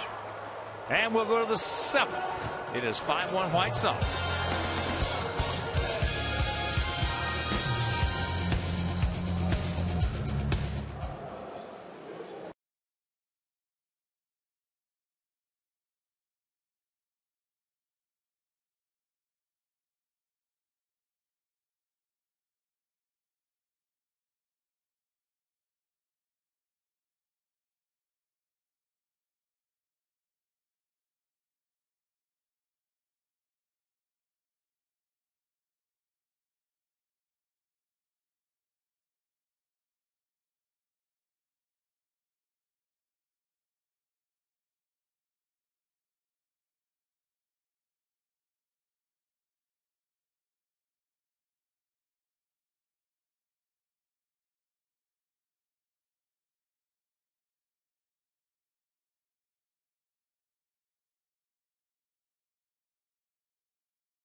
Beer Money is our Chuck Garfine and Luke Stuckmeyer, quiz contestants on their Chicago sports trivia knowledge. The best of Beer Money, presented by Coors Light, Sunday at 7 on CSN Chicago.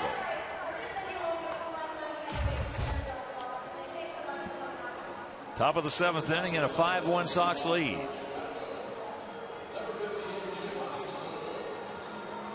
Trevor Bauer, give him up to 5 runs, all earned. On 6 hits, 3 walks, has 9 strikeouts. So it'll be Gio, who's 2 of those 9, and Sanchez also 2 of those 9.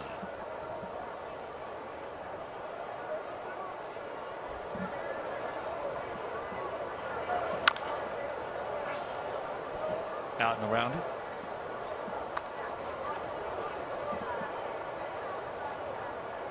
Let's send a big White Sox hello to our terrific pilot, George Huffsum. Flew us in last night, landed in the wee hours of the morning, and the crew, Anya Kappa, Jackie Cruz, and everybody do such a wonderful job. For United, Bernard Young and Atlantic Aviation and his crew.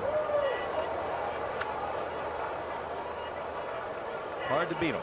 Night time, but it's hard to beat them.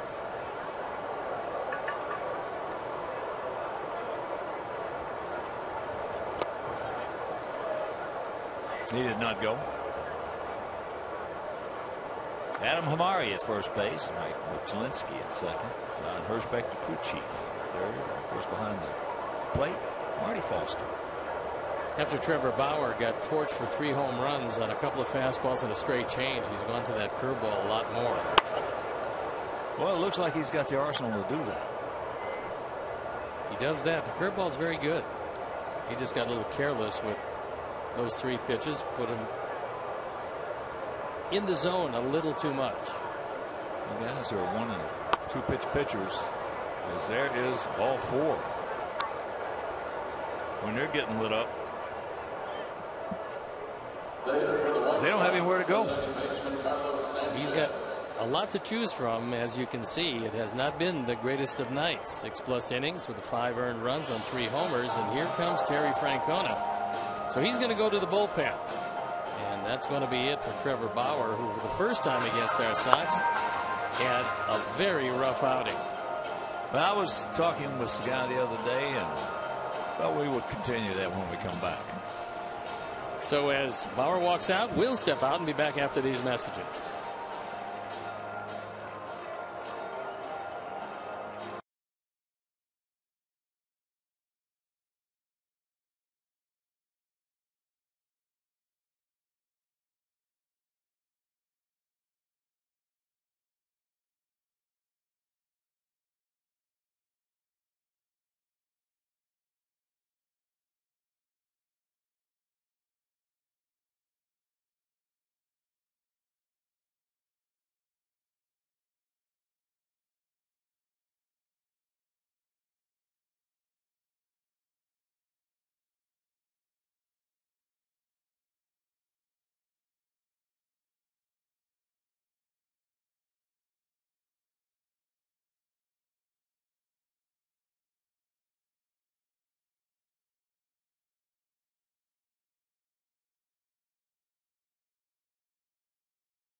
Who was drafted in 2013. On for the 9th time. He has yet to give up anything, but he's been a specialist. A grand total of 5 innings pitched. Walked 3 hits and 4 strikeouts. The left-handers haven't done much of anything against him. and a 4th round selection in that 2013 draft. 27-0 as a pitcher in high school, and twice named Virginia High School Baseball Player of the Year.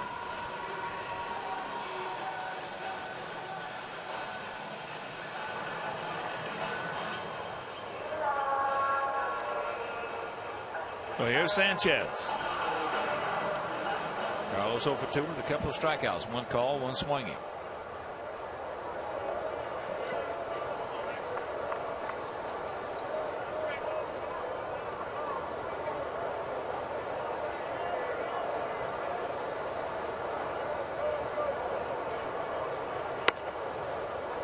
We were talking about right there that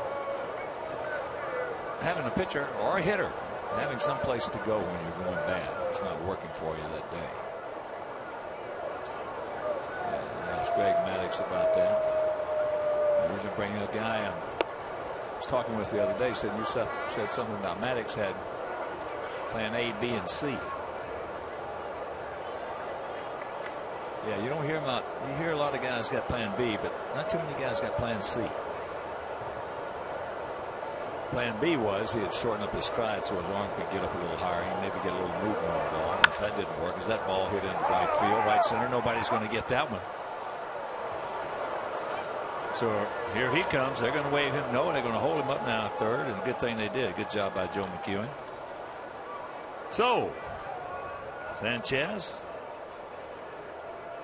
with a double, his 9th, and we got something going here. But Maddux, I said, well, what's plan C? He said, well, if plan B doesn't work, he said, they get below the hitting speed. Now that takes some stones to do that. Well, he was one of the few guys that used finger pressure very well on the baseball. He could change it a lot and throw the ball with the same arm speed and the same release point, and probably throw it 4 or 5 different speeds. And very few pitchers can do that. That's why he won 355 games and wound up in Cooperstown. There's a breaking ball strike to Adam.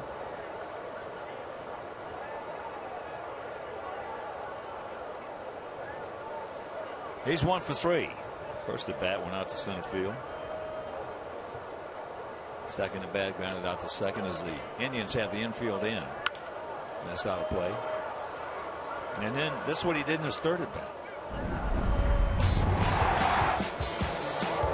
He got a fastball and hit his 8th home run of the year. He's having a lot of practice at that home run park. He knew it was gone when it left the bat. Meanwhile, it's down in the count, 0-2.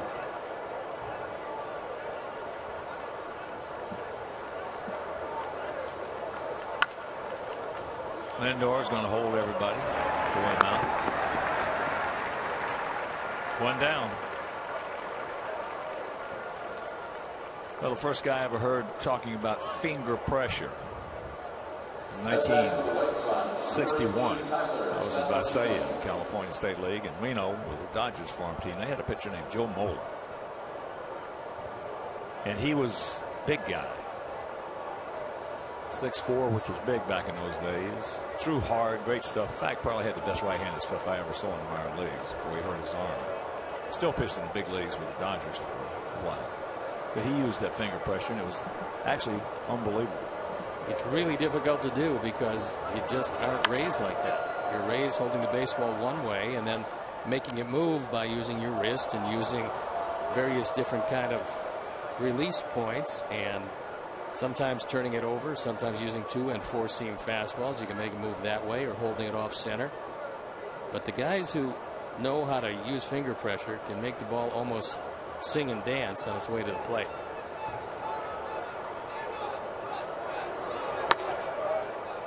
Fowler takes ball 1 up high, so the count evens at 1.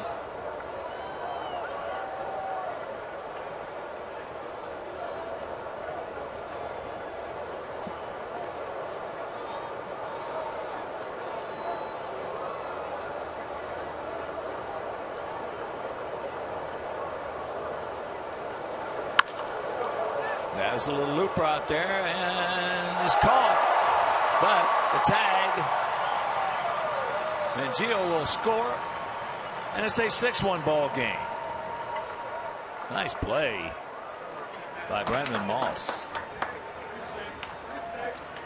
Time now for AT&T Uverse Multiview. And this is a good job of base running by Gio Soto, because if it falls, he scores easily. If it doesn't, and it didn't, he's able to tag up because Moss can't make the play from the prone position. So a lot of guys' first move would be come to the plate. Gio went back, tagged up, and it's a sacrifice fly, and RBI number 5 for Tyler Saladino. So the book is closed on Trevor Bauer. That leadoff walk to Soto comes around the score. He worked 6+ innings, giving up 6 runs earned on 6 hits, 4 walks, and 9 strikeouts. And that ball hit way back. And you can put it on the board. Yes. Second one for Melky. And just tack 2 more up there. Home run number 6, and Melky now has 40 driven in.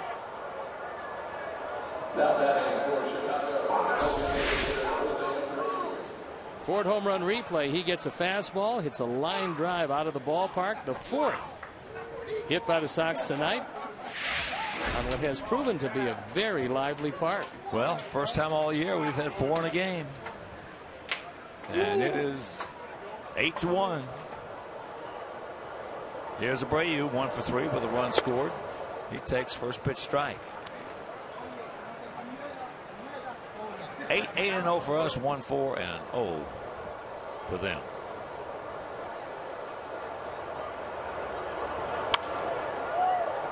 Trevor Bauer, who beaten us twice this year. Hopefully we'll take this loss. Well, I certainly hope so. I do too. If not, what else can go wrong? If not, the bullpen is going to take a beating. What else can go wrong? First thing last night when that catcher's interference happened, the first thing popped in my mind, I think when it happened, I said Hayward took a funny swing. And then they showed it was catcher's interference. First thing I thought about was Robin. What else could go wrong?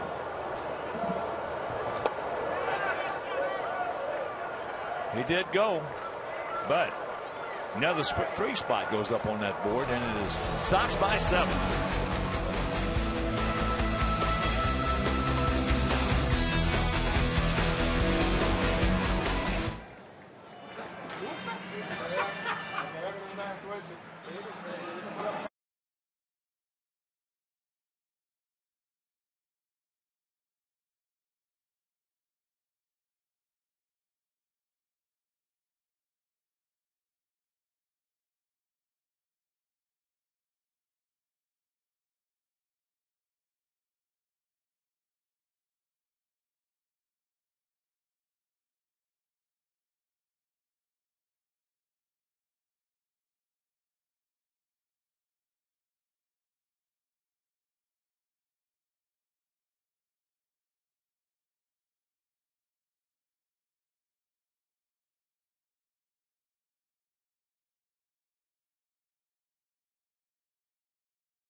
Anna Gomes and Moss to face the Shark.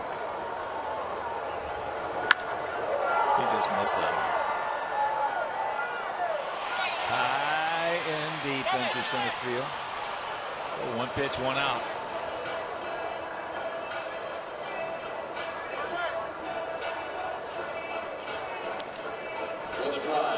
You're just tuning in. Cabrera with 2 home runs. Adam Eaton with a homer. And of course a big 3-run homer by Alexei Ramirez.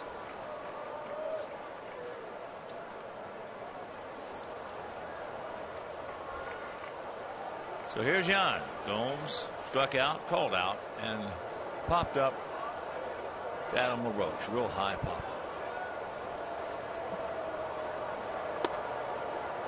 Takes first pitch strike.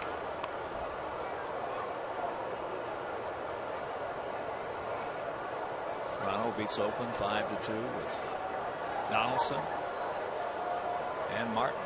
Josh Donaldson, Russell Martin going deep in that game.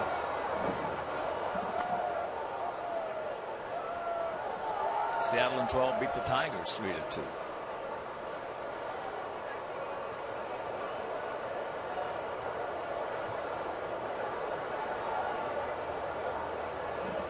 Kyle Seager hit his 15th home run in that game. Mariners.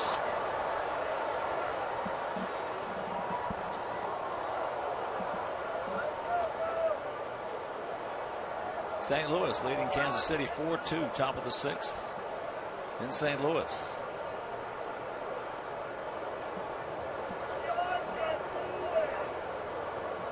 Urban Santana shuts out the Angels 3-0. And Anaheim. There's a high pop up. Carlos. 2 down. Stepping to the plate, number Trevor Plouffe. He hit his 13th. That was a 3-run shot.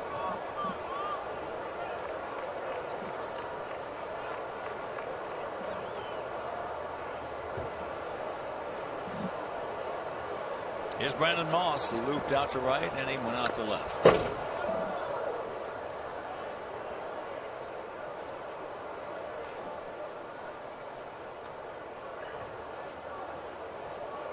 When we come back and have a little more time in the inning, I want to get your feelings about moving the trading deadline back. I think Rob Manfred's idea is terrific. Well, until 1986, the trade deadline was June 15th. Now it's back to July 31st, and I think it probably should be moved back only because now with 2 wild cards, you allow teams to be in it a whole lot longer than they used to be. And well, that's the reason I think Manfred's idea is just terrific. well, at least he's willing to entertain the idea. I don't know exactly what it is. They're not talking about a specific date, but not a bad idea. Well, has he gone? That's all, Jeff. That's 3. That's enough. We're used to getting 4 and 5. But that's enough.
exclusive White Sox content all year long, including news and video updates, ticket offers, breaking alerts, and more.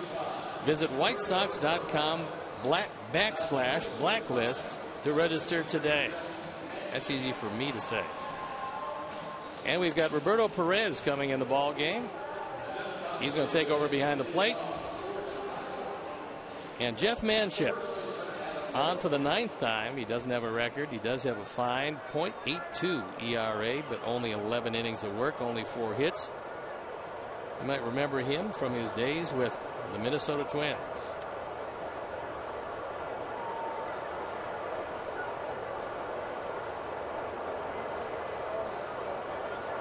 So here's LaRoche. 0 for 3 tonight. Takes first pitch strike. Got him off the plate.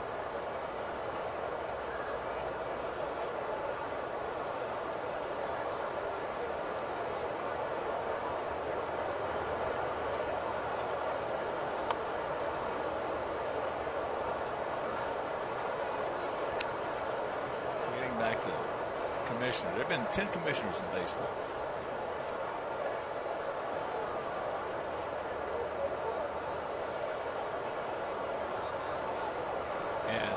The last 2, Boyd Kuhn, not Boyd Kuhn, he was the 4th, but the 5th, he was the 5th. Bud Selig and now Manfred. Looked like Bud certainly started that baseball will make some changes. I don't doubt that for a minute, but give me a time frame with the 2 wild cards now that you would like to see it move back. How long? Well, I would get a group together, headed up by Joe Torre and John Sherholtz, sit down and just discuss what time frame would be they felt like would be the best. Because one of the big reasons too, Steve, is the fact that this trading deadline creates a ton of interest among the fan base. That's why I love it so much. There is no doubt about that. Yeah, because of the 2 wild cards now. I mean, anything that is good for the youngsters and creates a lot of interest, I'm for it. And Bud recognized that. And now Rob Manfred, who was with Bud for a long time, is picking up on it. Hello.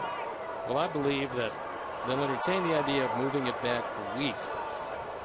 I think maybe they might even wind up moving it back 2 weeks for the simple reason that you get a much clearer picture if you're going to make it or not. And that might promote some teams to be willing to give up a little bit more, even though they get the player for a shorter amount of time.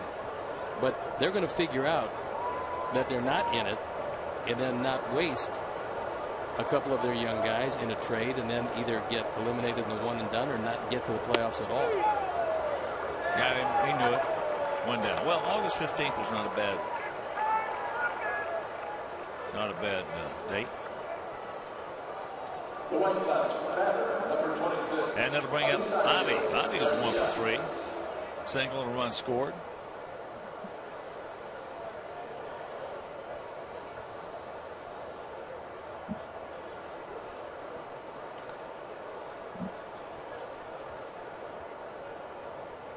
Let me see. You had the commissioners. You had Kennesaw Mountain Landis. You had A.B. Happy Chandler. You had General William Ecker. Then you had Boy Kuhn. And you had Peter Ueberroth.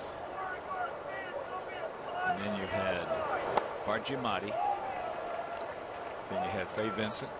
Then you had Bud Selig. And now you got Rob Manfred.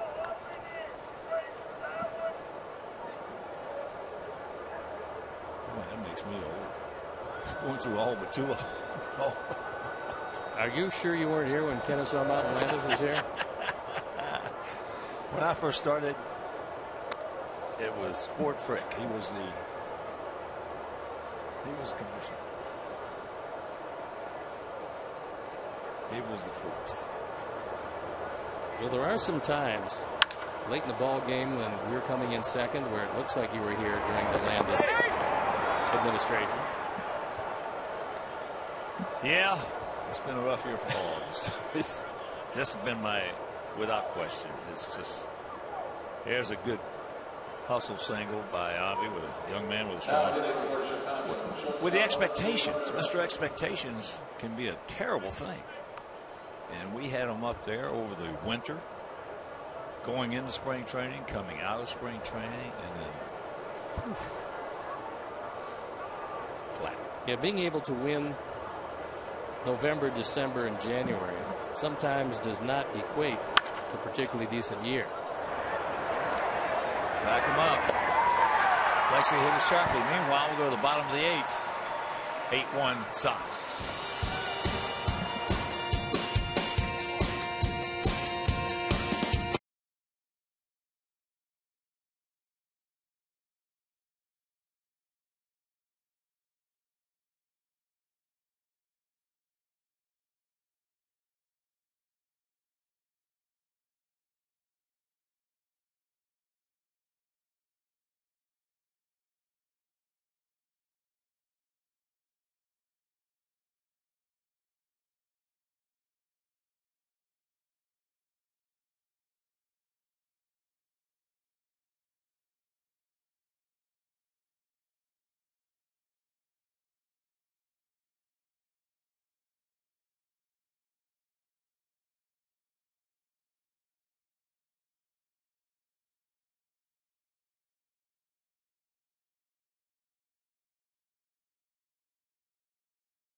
Was on that chat room yesterday. Had a good time there too, and that was one of the questions on which was my favorite call as a White Sox, and it was indeed Mark Burley's. As you look at Leary just called up Mark Burley's perfect game.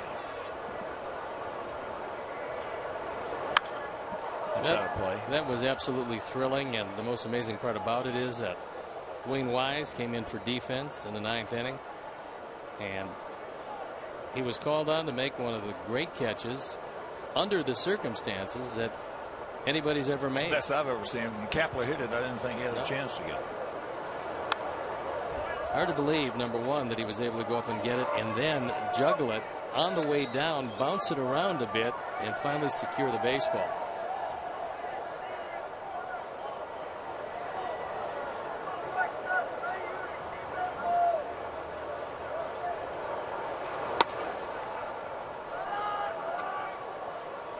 Jeff now for the 9th straight game has gone at least 7 innings.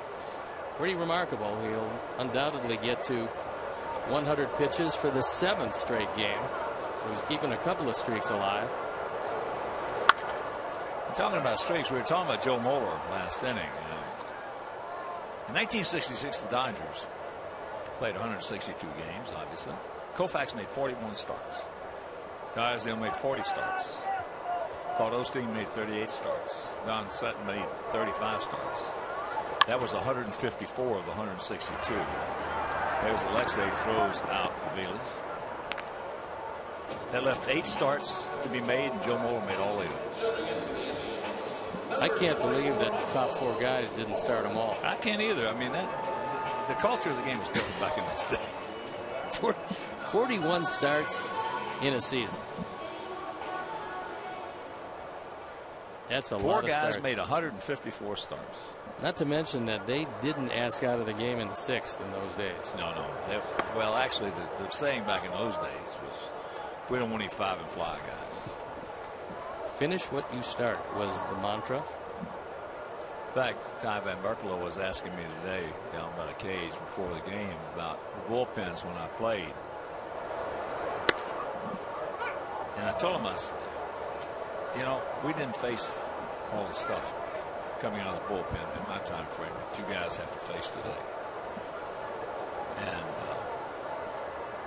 he said, well, how many men do they have on a pitching staff? And I said, well, I'll give you an example. I said, we used to judge the Orioles with Earl Weaver on how many men he came north with. If he came north with 9, we were okay, all right. If he came with 10, we had a chance. But if he came up with 8, we were gone. We gone. There's the ground ball. 2 down. So he finally retires Michael Bourne, who was doubled, singled, and scored. He said 8. I said, yeah, they become nice. Now everybody 12, 13. 13 pitchers is not unusual, and what it'll do for a manager is just limit his moves off the bench. And if you're in the American League, it's one thing. If you're in the National League, where you're taking pitchers out and double switching and doing a whole lot of other things, it makes it very difficult to have that limited bench on a daily basis. Well, it makes the all-purpose player much more valuable.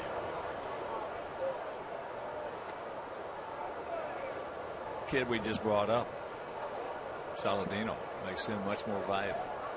The Yuri Garcia makes him much more valuable. They can play.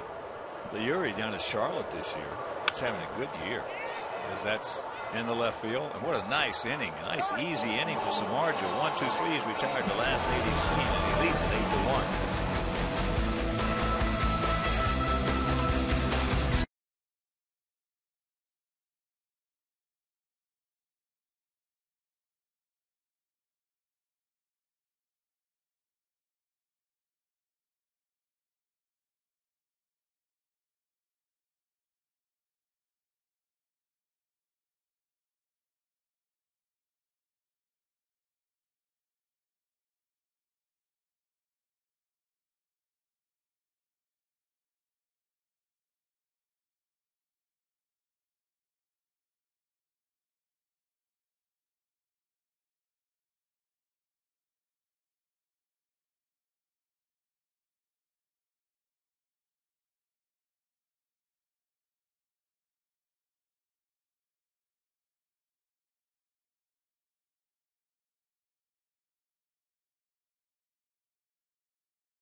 Brought to you by Miller Lite. And our Miller Moments. Melky Cabrera homers from both sides of the plate. Not a feat easily done.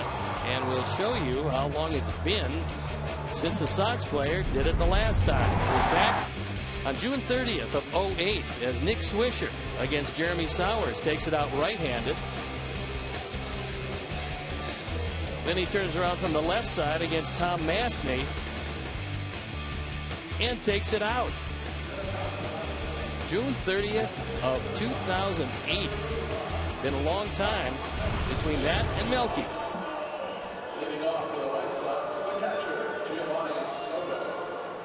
Our 6th player in franchise history.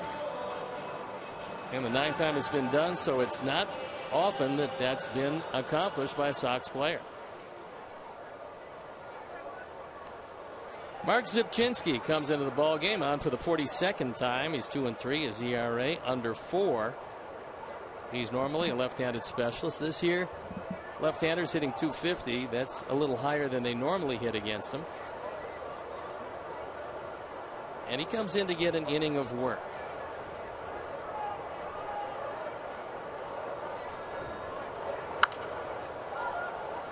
Gio, good pass, fouls it back.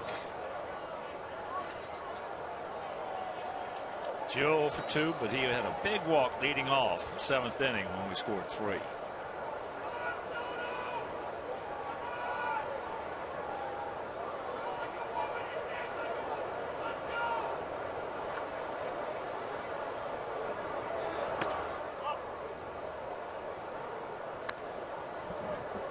Just tuning in. Sox with 4 in the 4th, 1 in the 5th, 3 in the 7th. Indians with their lone tally coming in the 6th inning. There's a shot. Look at the play by Lindor. Runs it over. Wow. He got a gun. And that was a rocket. Made a couple of steps to his right. Realized he had all kinds of time with Gio running. But it doesn't diminish the quick reflexes. Then he has time to set himself and gun it across. That's why they're with pretty Francisco excited before the game. He's got a great smile, young man. What a thrill. 21 years old.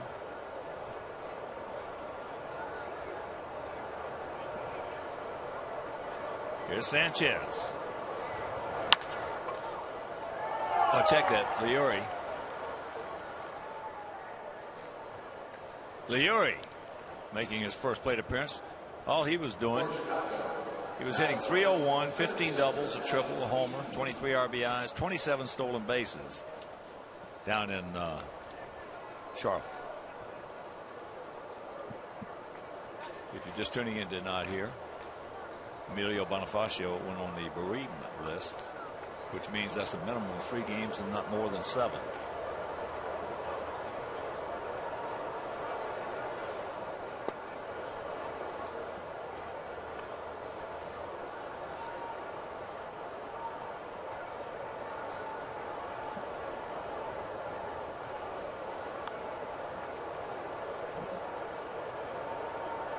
Sanchez with that 1-for-3 night was a big hit.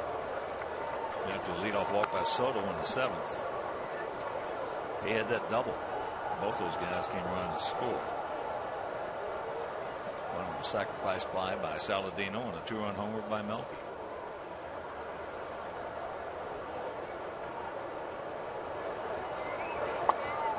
They are not holding him. Leury on, but he's not going anywhere. Zach Putnam loosening up in the pen.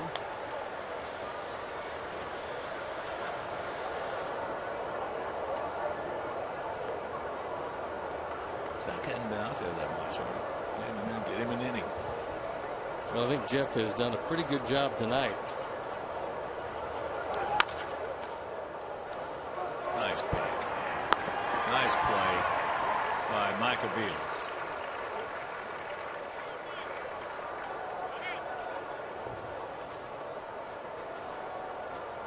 That time Aviles had no choice at all but to come in, try to smother it on as short a hop as he could make for himself. It didn't turn out to be a short hop. So good play.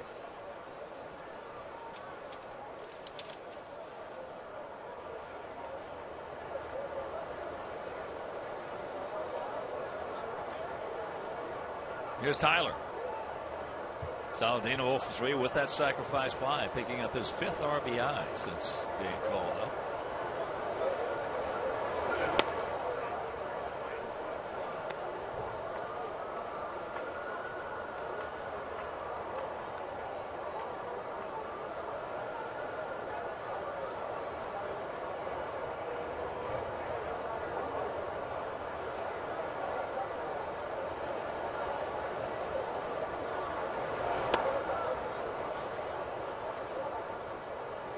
Jose Quintana tomorrow night against Corey Kluber. Naked plans to be with us. We'll be right back here on Comcast Sportsnet for you.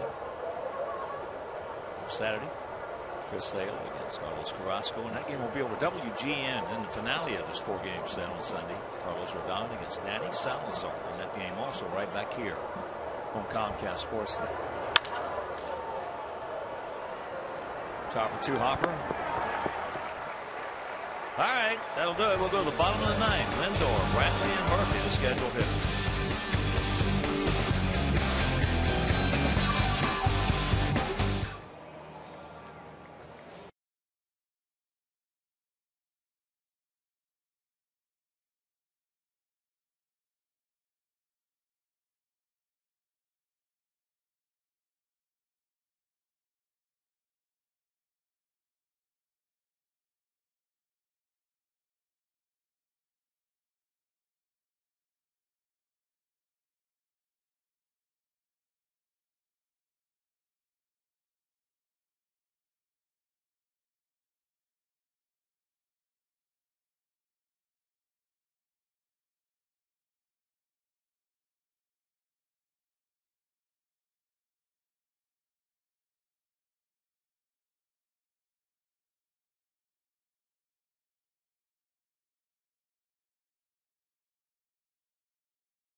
.com at bat on your smartphone or tablet. Stay connected to the White Sox all season wherever you are with the MLB.TV Game of the Day. In-game highlights, live look-ins, replay previews, radio broadcasts, and more. Browse the app's new features, including StatCast tracking videos and bilingual access for Spanish-speaking fans. Download MLB.com at bat, the #1 app for live baseball. Jeff Samardzija given a hand by Melky Cabrera, who had a great deal to do with the offense tonight. Jeff went 8, gave up 4 hits and 1 run, didn't walk anybody, fanned 3, and kept it to a minimum of pitches as Zach Putnam comes on. On for the 33rd time. He's 3-3, his ERA 3.6, and he's in to wrap it up.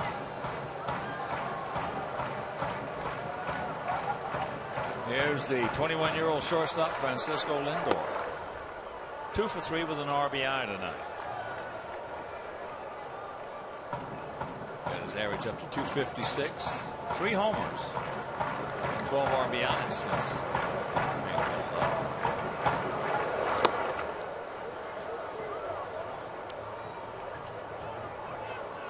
Two and 0 the count.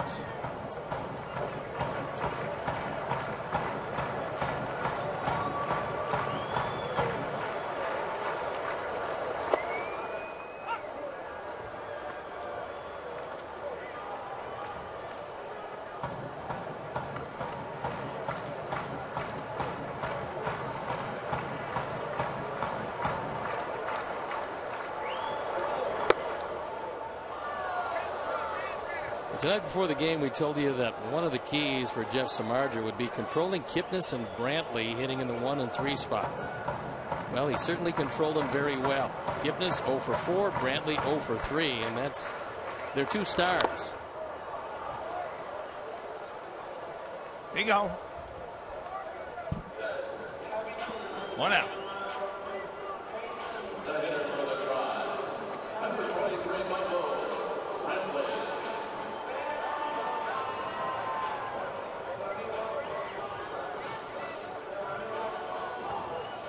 Chicago area product, Jason Kipnis, having a terrific year, as is Michael Brantley. But Jeff Samardzija just a little too tough tonight.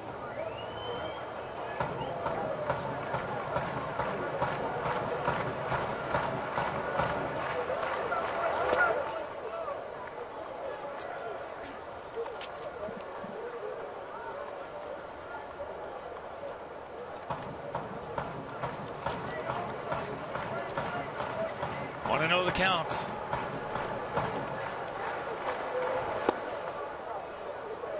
Brantley grounded to second, going out to center, and popped up to right.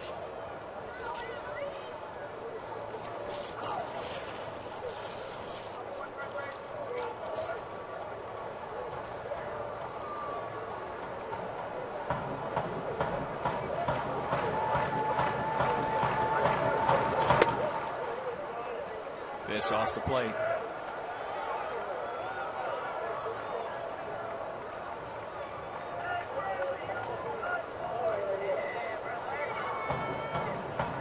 Not too much drumming tonight.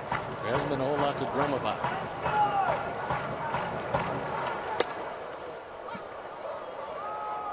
That one called a strike.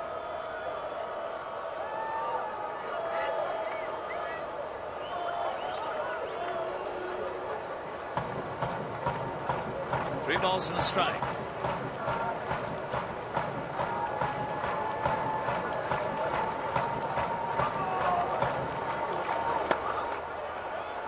And there's ball 4.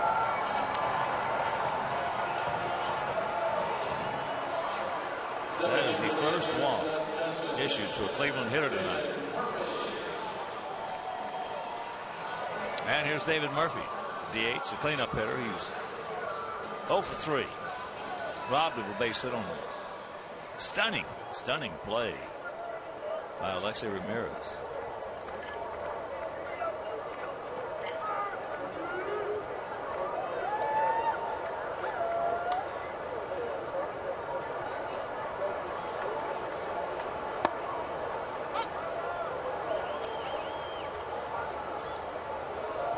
one guy's going to sleep a lot better tonight. Robin might be one. Somebody's going to be sleeping better than him. Todd Stevenson. Well, the offense did come to life in a big way. Well, here's what Todd, you know, you listen to him in spring training, and you listen to him during the season, batting cage. There he is. And he's telling these guys that's foul. Telling these guys about the pitcher, the approach they should take, the whole thing, and all of a sudden, poof! It's almost like game starts. What'd you say? Well, that's one of the frustrations of any coach at any level is you can't play for the guys. As far as the hitters are concerned, you can give them all the information they need, but you can't hit for them. Pitching coach, same thing. You can tell them everything you need to get through a particular performance, but if he hangs some pitches, he's not going to get through it. He's going to take down. So it's the second. So 2 down. Yep. It's really getting harder and harder. And everything, as we've talked about many times, everything in this game is getting harder and harder and harder. It's getting harder to be a GM. It's getting harder to be an assistant GM. It's getting harder to be a manager. It's getting harder to be a pitching coach. Harder, certainly, the most difficult uniform job in baseball is a hitting coach. Everything's getting harder. The only position is easier is the owner. They're making a lot of money. So it's getting harder because the more money the players make, a lot of times, in most cases, the less receptive they are. Well, many of them feel that they got here a certain way, and they're not going to change. Regardless of what happens to them, they're not going to change what got them here in the first place, not realizing that they've got to adjust because everybody's going to adjust on them. It's a day-to-day game. It always has been and always will be. It's a game of constant adjustments. Constant. Sometimes from pitch to pitch. Santana with a 2-0 count. He's 0 for 3 last time up. He just missed it. First ball fastball just underneath it, deep in the center field.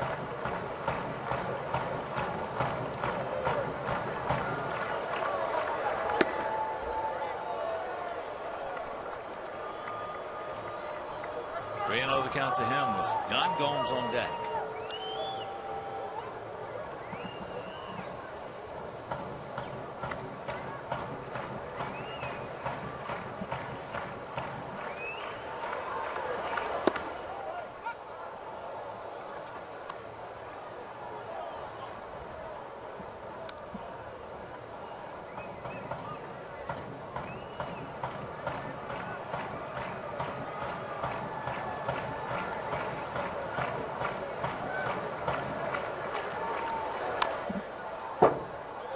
Full count.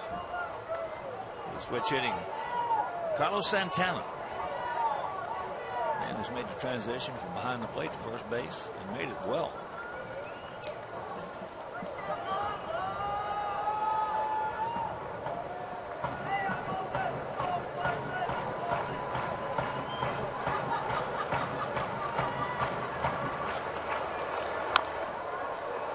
Count hangs at 3 balls, 2 strikes. Everything this entire at bat has been low and away from Santana. Trying to get just 1 ball by him.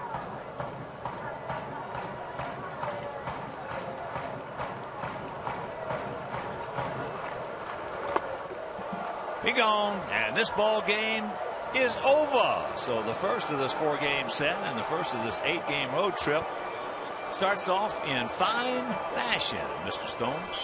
Well, the offense tonight was as good as it could possibly be, and Jeff Samardzija certainly made it hold up.